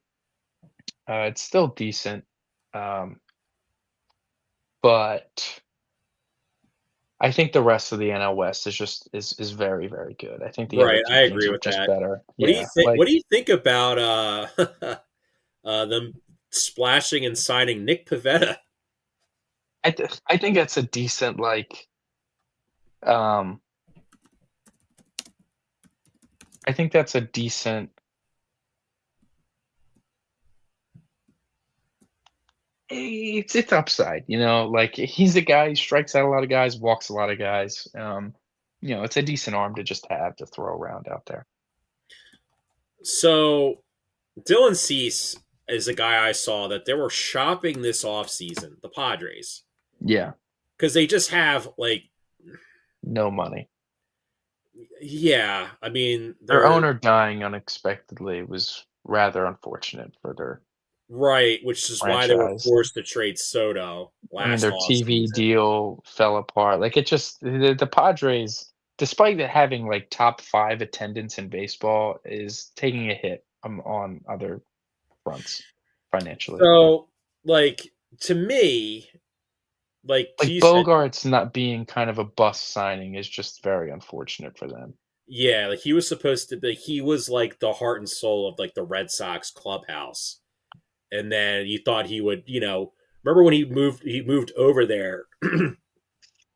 Like remember a couple of years ago they lost like 15 games in extra innings. They were just like fighting nonstop and Yeah, in it was in bad, man. 2023. Yeah, it was bad. Um, yeah. I will say this. I would not be I think third's a good spot because they're going to shop guys at the deadline and they're nowhere near as bad as the Rock. They're nowhere near close to the Rockies in terms of their And talent. even none of the Giants either. Like Or they're the definitely Giants either. I agree with you. I considerably think better than the third's a good Giants. spot. Yeah. And then finishing second, I have the Los Angeles Dodgers. No, I'm just kidding. I'm kidding. I'm kidding. Nah, we both have the Diamondbacks finishing second, the Dodgers finishing first. I have the Diamondbacks making the playoffs. I Man, have I the freaking Diamondbacks hate, making, I freaking hate these Arizona Diamondbacks, bro. of course, we all do. I can't stand them, but I can't lie. They're a good team. I think they're going to make the playoffs. I think they're going to be the 5 seed in the National League, the second wild card. Um, I think that Corbin Burns move was spectacular. I thought that was a great signing for them. That rotation got so much better adding someone like Corbin Burns Dude, I'm because gonna be so annoyed if like I Corbin Burns like goes to like the Diamondbacks and he's like Randy Johnson. I mean, listen, he's a very good pitcher. He's been a good pitcher his whole career, and But he's when Randy from Johnson went Arizona. to the Diamondbacks, it was like he was like Corbin Burns, like is now, and then he turned into like God. Yeah. So, you know, pushing Him down everyone in pitching in that that heat, rotation. pitching in Yeah. that heat, in a stadium that definitely like favors his pitching style. Yeah. Like that whole rotation just gets so much better when you slide everyone down a peg. Gallon becomes your 2, Merrill Kelly becomes your 3, Brandon Pfaadt's your 4. It's a damn good rotation, certainly. I think their bullpen is probably like kind of their weakest ish part of the team. Excuse me. Um, outside of eh, Jose, excuse me, AJ Puck, and I like AJ Puck actually. He had a nice year. AJ Puck and Justin Martinez are going to be basically their closers as it stands. With I forgot they had Eduardo Rodriguez too in that rotation. That rotation's damn good, man. It is damn good. Kevin Ginkel still and Joe Mantiply. Like they just got guys. It's a Well, what are your good it's a thoughts good team. on the Diamondbacks letting Christian Walker just walk and then seemingly getting Josh Naylor for not a whole lot? Yeah, I think that's a good move. Like I like Christian Walker. I think he's better than Josh Naylor, but that sort of replacement for him, I think is pretty strong. And like the rest of their lineup is still really, really good. Like the Arizona, like Corbin Carroll had a down year for most of 2024, and they still had one of the best lineups in baseball last year. So like you lose Christian Walker, you lose Jock Peterson, Well, I think but remember Corbin Carroll suffered that shoulder injury his rookie year, and it took him like almost a whole year for him to get right from the time he suffered the shoulder injury. So if there's a player, I think in the National League right now, if you're going to say who could win the MVP over Otani if Otani like gets hurt or something, it might be Corbin Carroll because if you saw his rookie year, Michael, he had like he just does everything really good. yeah, no, if he's healthy, And and, you know, fully you know, himself. Michael, and you know that the writers now use WAR as like the barometer now. Mhm. Yeah. And, you know, Ketel Marte was incredible last year, finished top 3 in MVP voting. Gurriel is, like, not a weak point. Like, the lineup, it's just it's good. It's a bunch of solid bodies in there. Naylor, Eugenio Suarez, Jake McCarthy, Gabby They could Moreno, win, Pavin dude. Smith.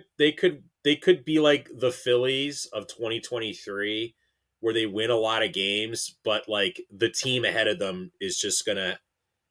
Yeah, just be a machine. But I do Yes, think the Diamondbacks will make the playoffs. They're gonna be my 5 seed. Which I then the agree with that. Dodgers, yeah, which then he leaves you with the Dodgers at the 1. There's not much to say about the Dodgers, that hasn't already been exhausted. Like, the lineup's just the team's riddled with Hall of Famers. The lineup is riddled with Hall of Famers. It's they're pretty good top to bottom. They got a bunch of guys that, like, you know, chose to go to the Dodgers. You know, Dodgers don't care. They spend all the money they can. It's a good team. Even their rotation, which is, like, built up with a bunch of guys with injury concerns and stuff, they just have so many guys that they'll be able to withstand injuries, you know? Like, they have a five-man rotation, but also just waiting around in the wings of, like, Shohei Ohtani and Clayton Kershaw, like, those guys just waiting. Obviously, Sasaki and Yamamoto look pretty good in Japan. Um, it's they're you know, they're the best team in baseball without a doubt. I agree, and I will say this.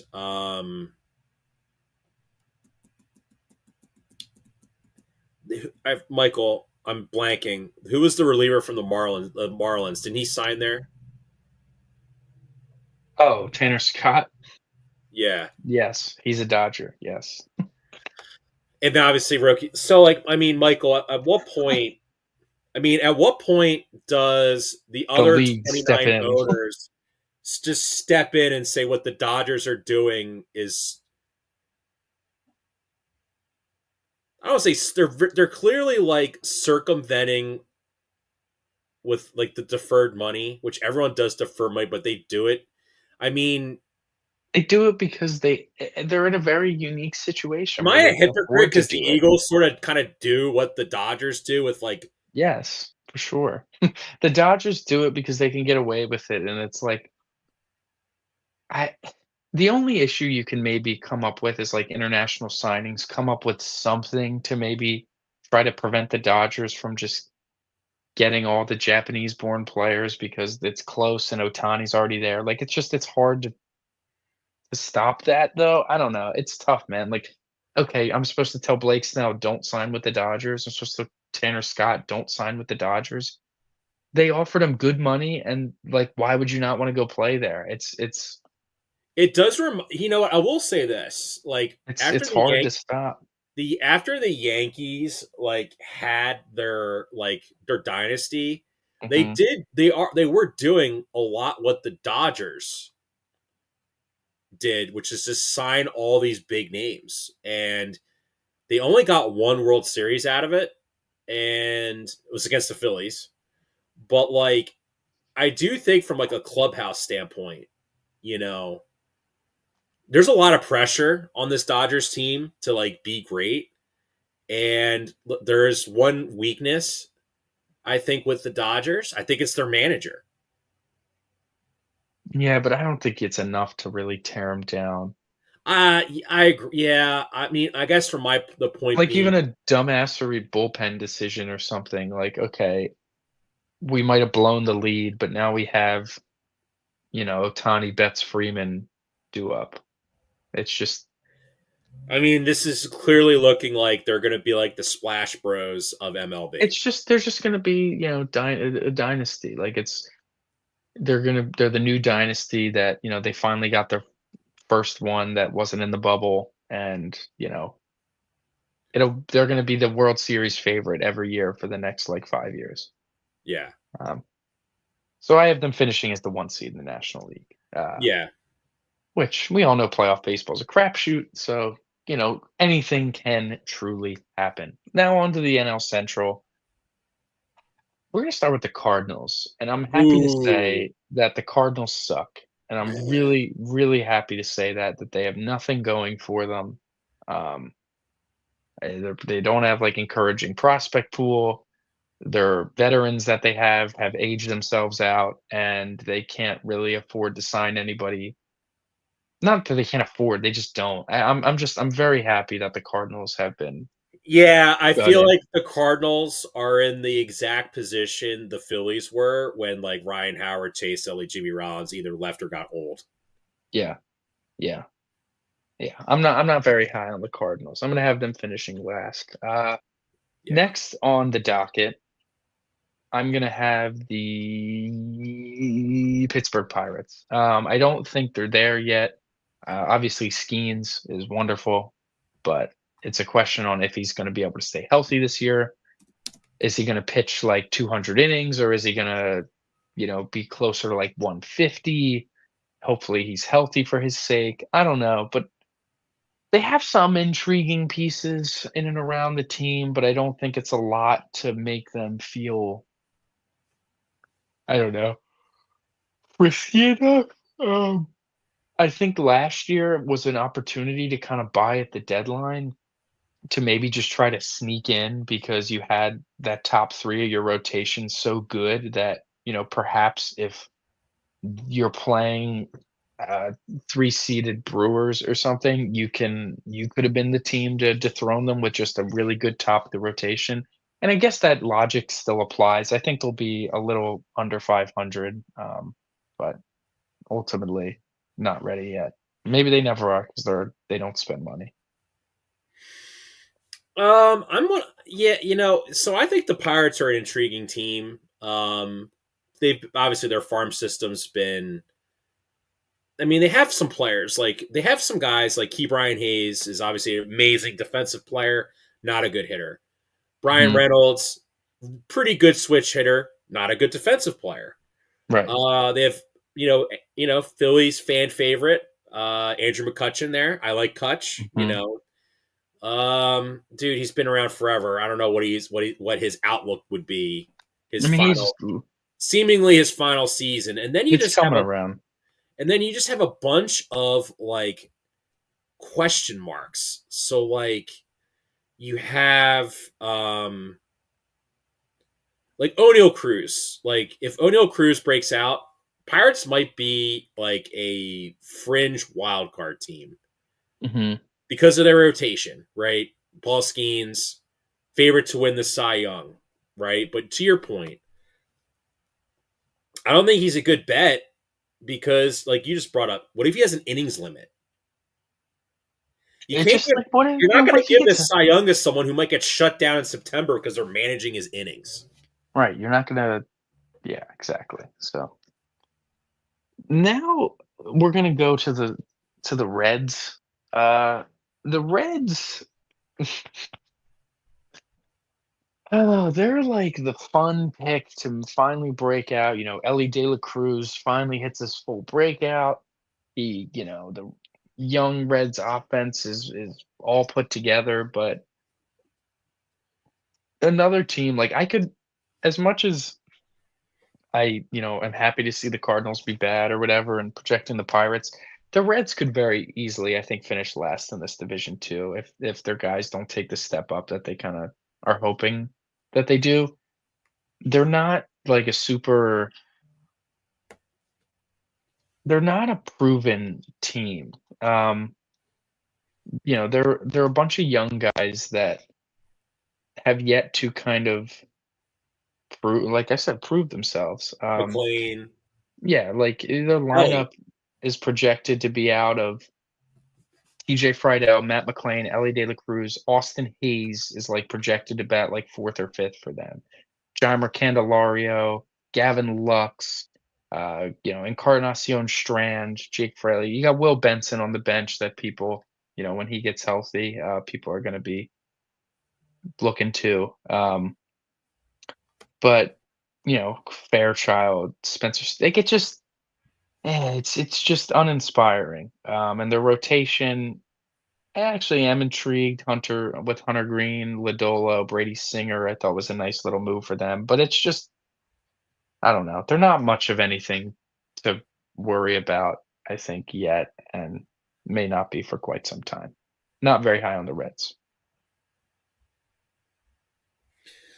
I don't know. LA De La Cruz, man, like he had a 5.9 WAR, and I thought like I was like, oh, I thought he had like a worse season than that because he had so much hype going into last year. Well, he was a war like he's one of those guys that is probably always going to grade out pretty well in war because he's going to make a lot of spectacular he's going to make a lot of errors, but he's also going to make some plays that nobody else can make in the field. He's going to steal a lot of bases for you. He's going to stretch a lot of singles into doubles, doubles into triples, and those all grade out You well know in who? Do war. you know who he reminds me of in baseball? Mm, Like, sorry, who he reminds me of in like basketball? He's mm. gonna be like MLB's Giannis. Yeah, he's a total freak, and when Giannis, he puts it together, he had like you said, he had a 5.9 WAR, and it was a popular player for people to be like, "Oh, see, WAR's stupid because he's only hitting 2." It's when he puts it together fully and is like a consistent bat that he's gonna be close to like a 10 WAR player. Like, it's gonna be something absurd when it finally gets all put together. But outside of him, it's just a lot of question marks and not a ton to be inspired about. yeah. Which now I'm gonna go to the Cubs. Projection wise with the Cubs, a lot of people had them like 90 wins, winning the division, all this stuff. And I'm sitting here like, what are we talking about? Like, I know they made some moves, but I think there's a better chance that Kyle Tucker is traded at the deadline than the Cubs are going to win 90 games. Like, I, I like some of the players that they have. I like, Matt Shaw, but like Pete Crow Armstrong, that guy doesn't get on base. He's a weird gimmicky player that can't really consistently be a useful player if he's not getting on base. Um, Obviously, Kyle Tucker, I think, is really, really good, but we'll see. He's playing for a contract at least, so he's going to have a good, strong season. But if the Cubs aren't anywhere near a playoff spot and it's the deadline time, I wouldn't be surprised if they dump him. I don't love their pitching outside of, Justin Steele's fine. Imanaga is good. I'm not inspired. I don't think the Cubs are as good as projections are kind of laying them out to be. I guess they'll be better than the rest of their division besides the God, Brewers, but what, what did the Phillies offer the Astros for Kyle Tucker? it Was was it like Bowman Castellanos Casty? and Bowman yeah, Casty? What if the yeah. what if the Phillies trade for Kyle Tucker and they trade? That's what they give up to the I mean, Cubs I don't think because that'd be Bohm's has another year of control after this year, right? So it's not unfathomable. does he have another year of He control? does. Jesus. I thought this was it. No, it's remember he came up in the Fugazi COVID year. He does have another year of arbitration. Wow. Wow. Okay. And they don't have who's their third baseman? Um well, they traded Paredes. They got somebody. Who did they get?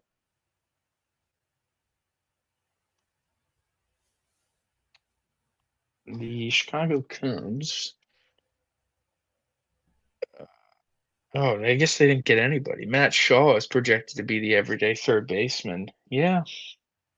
They signed Justin Turner. That was their move. But I mean, he's not I gonna don't know play every who's their day. first baseman.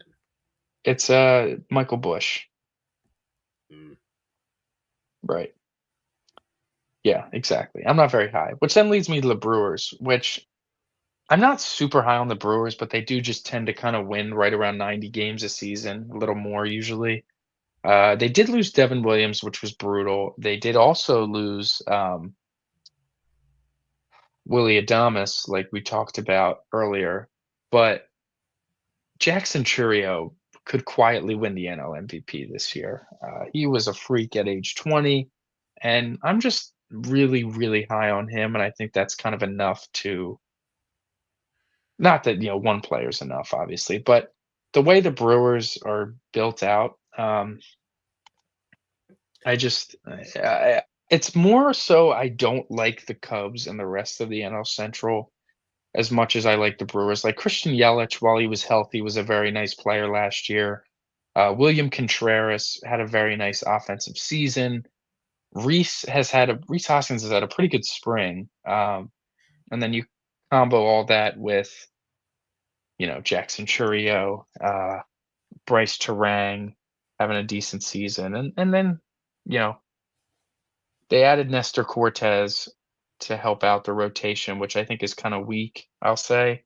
Um, Jose Quintana was the most obvious signing to go to the Brewers. They're going to just have a bunch of guys that are fine.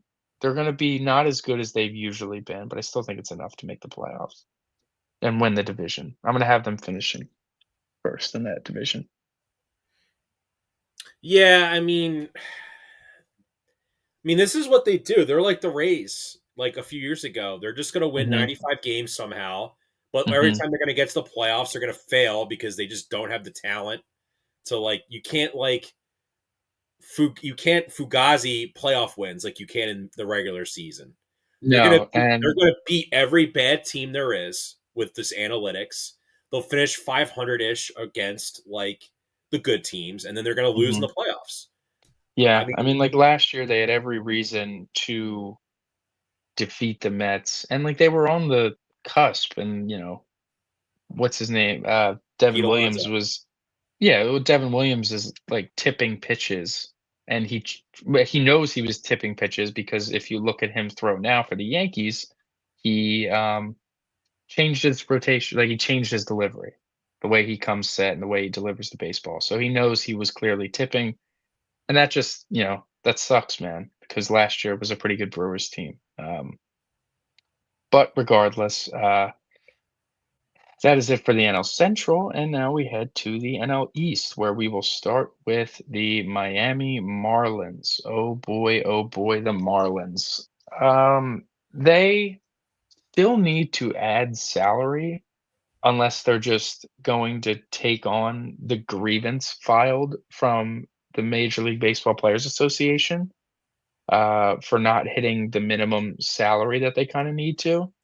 So, yeah, I'm not really sure what they're up to in that regard, but The Marlins reportedly think they found a CBA loophole against the grievance. there you go. They're spending more time looking for loopholes than adding talent. What does that tell you about the franchise? It's pretty dire. I will say this: if the Marlins might be the thing that could prevent the Dodgers from what their of their the signing all these players. And what I'm meaning, Michael, is if you're going to punish the Marlins for what they're doing, you need to establish a salary cap. Remember the Coyotes when they were that like when the NHL with their last lockout, they like hardened the salary cap. They made Hmm. it much more rigid, like than it was before, because it used to be like the NBA's salary cap. The Hmm. MLB is going to have to establish a salary cap because like to to what you just brought up, the Marlins are profiting from being bad. Right. They are profiting from being bad. So in order to you need to force them to spend money. Yeah, I And think they're going to implement. if you're going to force teams to spend money, you're going to have to limit other teams from spending money in the process to give those bad teams a chance to sign players, just like you do in the NFL. I think they're going to try a floor before a cap. They might do a floor and then like a stricter luxury tax penalty, um, and then maybe go off that, see how that plays. But it'll be interesting. Anyways, we're talking about CBAs when talking about the Marlins. So what does that say about the Marlins? I think Sandy Alcantara, when he comes back, he's going to be a very desirable player at the trade Hmm. deadline. And you're like wondering, well, John, how can you already say that this guy could be traded? It's the Marlins, bro. Exactly. It's Exactly. the Marlins. Yeah. Which now leaves us to the Nationals. They won't be as bad as the Marlins, Of and course they not. just They have won't be as way good too as the many other three promising teams. players. Yeah, I think the Nationals are actually pretty close to being good. Um, I like, their underrated signings are like Mike Soroka and stuff like that. Like, I think those are pretty good moves, I think. Um, I look at the Nationals and I see a team that's gonna win, like, between 78 and, like, 83 games, Wow. and I think that that's something that maybe 78's probably pushing it too high. Probably let me retract that statement. I look at a team like the Nationals, and I see a team that's gonna win closer to, like, 75 games, where the Marlins, I think, will be in the 60s. Well, look, they have two really promising outfielders in James Wood and Dylan Cruz. Dylan Cruz is the most talented player they've produced from their farm system. And I don't Mhm, want to say he was produced because he's like Skeens. He's in the same boat as Paul Skeens. mhm. It's Bryce Harper. Right, right. So, like, if you're like, this is sort of like, they're sort of like the Flyers of like MLB, where now they have Mitchkov. Dude, I God. Dude, we're like the Nationals. Christ. Okay, Like, they're going to we have suck, them. but they're not going to suck that bad. Like, they're going to. Yeah. So finishing 3rd, I'm gonna have the New York Mets. Now, they had obviously, Whoa, Juan whoa, whoa, whoa, Soto. whoa. You were like, oh my God, John, they signed Soto. This is bad. Like, I still think listen, it's bad, maybe not bad for 2025, but bad for the next 15 years? Oh, for sure. I'm worried, I've but lived I with don't Soto think in this division already. It's like, we just have to deal with it. It's yeah, just, now I we just have to deal with it, I dude. lived with it and the team won a World Series, like, I don't wanna have to deal Okay. with that again. Um, anyways, the Mets, their lineup is gonna be quite good. I like the Mets lineup a lot. I think bringing back Pete Alonso was huge for them in terms of just keeping that lineup strong. I think Nimmo has gone a bit overrated by, like, the analytics community at this point. His last few years have kind of been a downward trend. I still think he's a good solid player, but I don't know how good it actually is. But, when you have your top 4 is gonna be of some order of Lindor, Soto, um, Mark Vientos, and Pete Alonso, like, that's pretty damn good. That's a good top 4, for sure, and, you have what I'm least inspired about, my biggest concern with the Mets is their starting rotation. I didn't think entering the year it was going to be that great. And then you mix in some injuries where Sean Manaea is going to be out for a considerably long amount of time. Um, you also saw injuries to, Well, excuse me, what's his name? I'm drawing a blank. Who else got hurt in the spring for the Mets? I Frankie don't. Montas. That's right. Frankie Montas Yeah, also Clay got Holmes is hurt. their opening day starter. Which Yeah, what and happened? like Clay What about Holmes has Kodai had Senga? What happened to Kodai Senga? Clay Holmes, I'll start with, has had an uh, excellent spring, and I think might be pretty good. It'll be interesting to see how the Mets manage his innings, obviously as a reliever converted starter. But if they manage it properly, I think he's going to be very very effective. Kodai Senga, I just I like Kodai Senga. I just don't think he's that good. You know what I'm saying? Like I think he's a nice Ghost pitcher. football. I think he's a nice pitcher that has a really gross pitch, but I think he has weaknesses that You mean, so can what you're saying is, certainly if he played for the Cincinnati Reds, no one would really talk about him, but because he plays for the New York Mets, now he's a guy we're going to be yapping about because he's in the New York uh, market. maybe. I don't think he's like that bad where if he was on a bad team, he'd be forgotten about. But like, I do think, you know, he would have been the team's number 3 starter, if all were, I think, healthy, which, we're talking about a number 3 starter that isn't amazing. David Peterson kind of tweaked, like he got like surgery and he's kind of been a good pitcher ever since. That kind of worries me a bit. Um, but the starting rotation and the bullpen are not super inspiring to me from the New York Mets, and I think that's gonna be enough to kinda hold them down a bit. This Francisco the Alvarez is gonna be they're out for a very while. to me, they're very reminiscent of the 2019 Phillies of they're gonna have a few couple really good players and then a ton of slop. And Yeah, they're in need of some stuff, and it doesn't help that they've just been ravaged with injuries. Like Francisco Alvarez is going to miss a few months too. Like they're going to have to sustain some injuries early in the season. I think their firepower at the top of their lineup is going to be enough to I get feel them like this is gonna 85 plus be wins, but I think the first year of Juan Soto with the Mets is gonna be rough. Not like he's not gonna play well, is not what I'm saying, but you look at how that with the whole grimace nonsense and like Jose Iglesias, like letting him go for nothing after he had a solid season for the Mets, you know. And did they re-sign JD Martinez? I don't think so. No, no, they did not. He's still a free agent. Yeah, To me, it's like I don't know, man. I feel like Jose Iglesias is like their version of Gene Segura. I think we're disrespecting Gene a little bit. I think No, like the vibe. Iglesias. No, like of the vibe he brought Yeah, to I the. get it. I hear you. I hear you. Like, listen, they were the vibes team last year. They were strictly vibes what got them to where they were. Like they were just playing loose, never die baseball, and they didn't die for a while.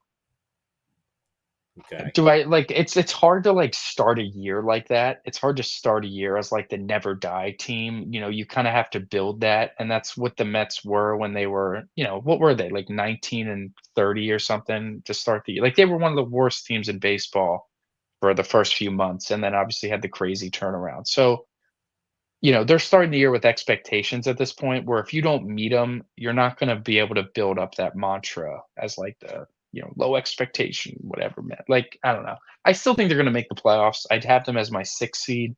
Um, and though they'd be like doubted up to play the Brewers again in the first round of the playoffs.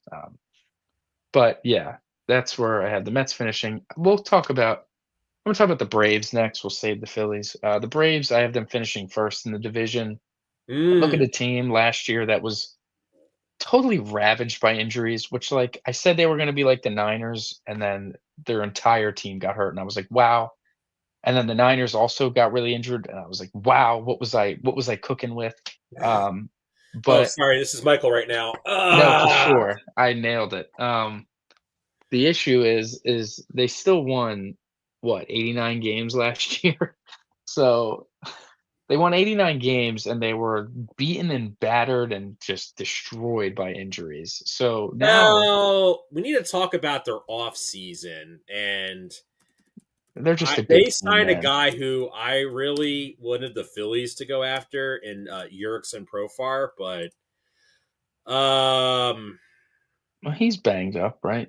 Well, he well, it was. looked like he may have potentially shattered his wrist or broke his wrist, but he is healthy.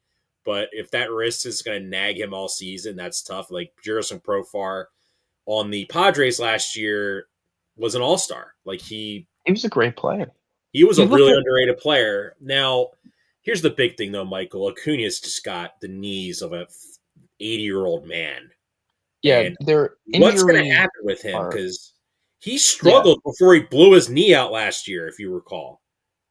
yeah. So I'm gonna like he's not gonna be back to start the year. Well, I don't know if that's true. He might be on the opening day roster. I think you What gotta about really just Strider? Another serious arm right. injury. You got 2 guys where Strider has been pitching and, like, he looks pretty good.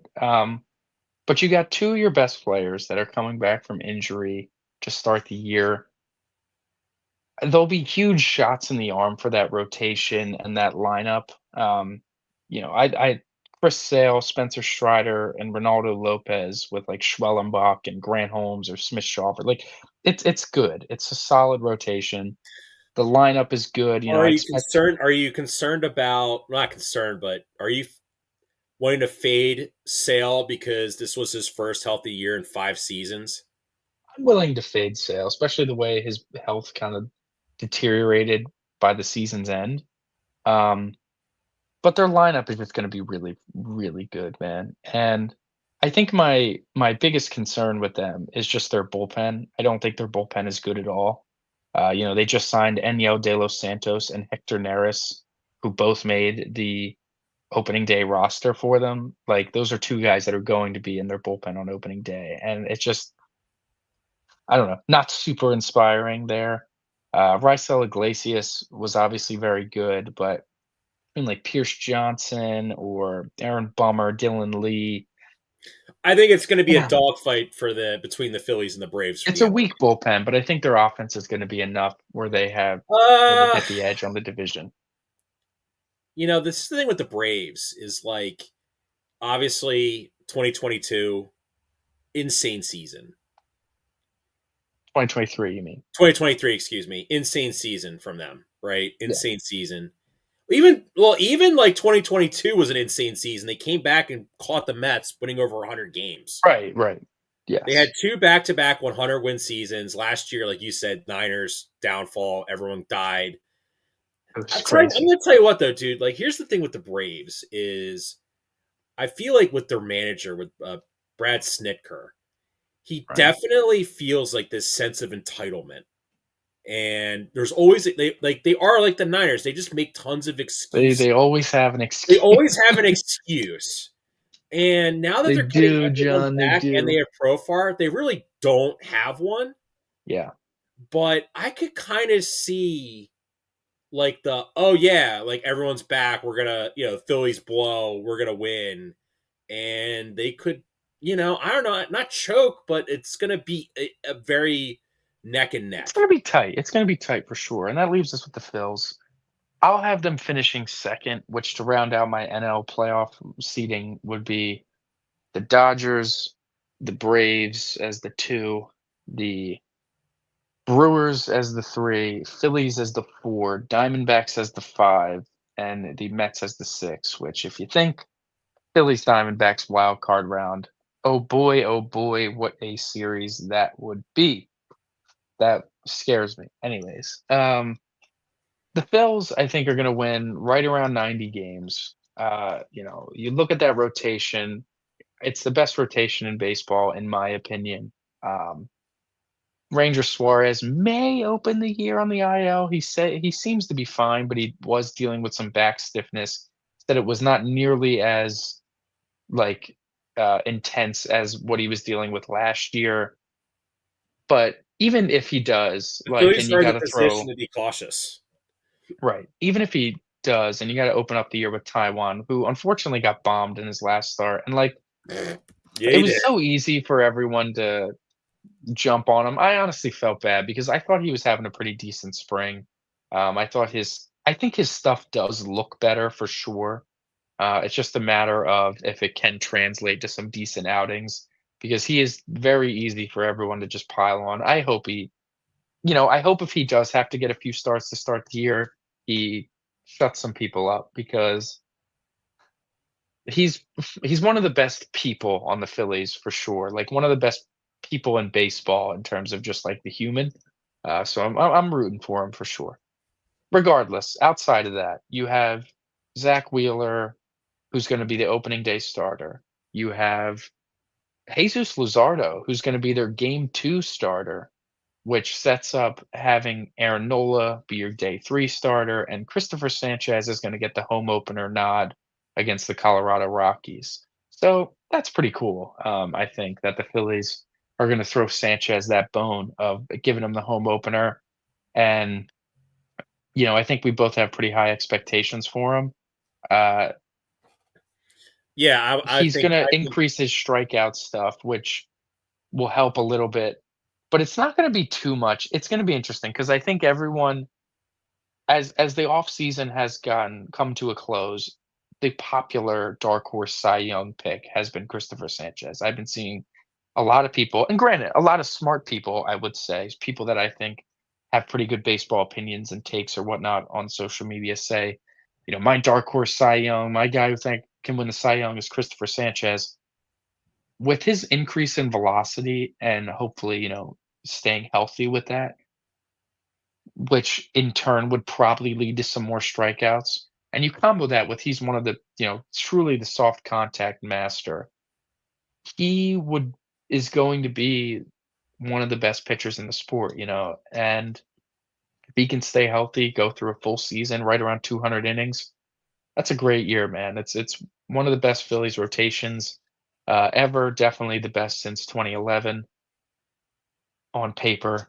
That is, and I think that's what's going to carry them. Their starting rotation is going to Yeah, carry I them. mean Christopher Sanchez being the best lefty starting pitcher they developed since Cole Hamels is. I find ironic that now that Cole Hamels is going to be a broadcaster, not Big an time, everyday yeah. broadcaster, but he clearly will be working for the Phillies now.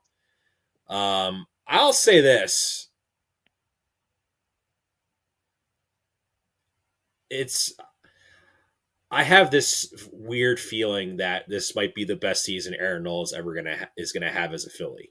I have this Dude, that'd be weird awesome. feeling. It's like That because would be awesome. there is this is the least pressure I've ever seen on him, and really this team as a whole, in my opinion. Because Well, the annoying part of the fan base is very apathetic about the Phillies, very angry about the well, Phillies. yeah, man, like I'm online fan, sick of like it, it's not dude. They're just so annoying. It's it's well. it's it's I'll really say frustrating. this. It's like there's like I call them like the online fans. Like there's the fans and it's not just the Phillies, dude. It's like the Eagles as well. They're like, F this team. I'm never gonna watch them again.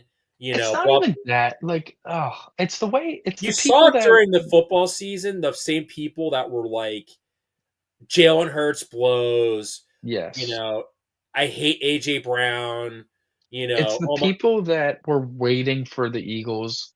They were waiting for Saquon to get shut down, and they were waiting for Jalen to throw 2 picks and to lose. Like, that was what that side of the fan base was waiting for, so they could sit there and say, "See, I told you." All those people will, in their mind, will never lose because they'll expect the bad. Th that group of people that was, like, rooting for Jalen Hurts to fail, essentially, it's the same group of people that with the Phillies are going to be, um, like, I won't be surprised if this team misses the playoffs. I won't be surprised if this team wins 78 games or something like that. And then as the season progresses and they finish with about 90 wins or so, and they're gonna be like the number 1 wild card in the National League, it's just gonna be like, "Okay, well, here we are until they forget how to hit and they don't hit in the playoffs again. And, how long until we're watching Trey and Castellanos swing a fishing pole and chase out of the zone, and they're gonna lose in the wild card to the Diamondbacks, or they're gonna lose in the DS to the Braves this time. Like, and they could go on and win the World Series, and every step of the way, those people before the series are gonna go, well, I guess this is where the bats fall off. Well, by this is where Nola's going to blow it, or this is where the bullpen and Topper is going to mess it up this time. Like, they will never be wrong because they're going to root for the bad, and then if they win, they'll be like, well, of course I'm happy they won. They won the World Series. Like, it's it the is worst really type of fan. annoying when you see a lot of whining, and then it's Hmm. like they succeed, and it's like Well, I hate obviously, I wanted this to happen. Like, you kind of didn't. that's what, but exactly. Like, you say you did, but you didn't. Well, no, I And think. Listen, I think it's really weird with this. I think the fan base are because there's people who are way overly positive, and there's people that are way overly negative. I feel like I fall in the middle. I'm trying to be as objective as I can. yeah, I think that So let's it's just talk about the frustrating. Phillies real quick. We'll just kind of breeze through the team like we kind of did with the other ones. You mentioned the pitching, like the bullpen. I think I'm is inspired. I'm inspired because Jose Alvarado could like F around and win reliever of the year this year. Like, he looks unhittable. it's He going to be picked up health for him because guys that throw as yeah, hard as he can, you're always a little nervous with their elbows. but he lost a lot of weight, which I think is gonna help a lot with him staying healthy. I think his rest of his body, like the elbow, it doesn't matter. I feel like it doesn't matter whether you're skinny, buff, fat. It's just less weight that you're swinging around every time. Yeah, I mean, we'll see. I do think though, this is what I think is going to wind up happening is Taiwan is gonna eat innings till June, and then Andrew Painter is going to come up. And Mhm. God, wouldn't it be nice to finally call up a rookie and he's like, I don't know, man, like you're like, I don't know, you're gonna watch him play and you're like, he's gonna just be good. Like not like obviously like there's gonna be growing pains, but like Like a shot in the arm for the team. yeah, Like I like I like know like Rojas was when are bad we 2 gonna years call up ago, but yeah, like like when are we gonna call up a rookie in the middle of the season and it's like it's like a vibe shift. Like it feels like we just leveled up because of it and it's pushing us further to our goal. No, for sure. And I think Painter's gonna be capable of that. Hopefully Strom is healthy and fine because if Strom's healthy and fine, Alvarado I think is going to be incredible. Picking up that curveball was truly like it became unhittable. Um, and Romano has had a good spring. Like the bullpen and the Kirkering, we all expect to keep kind of just slowly but surely getting better each and every year.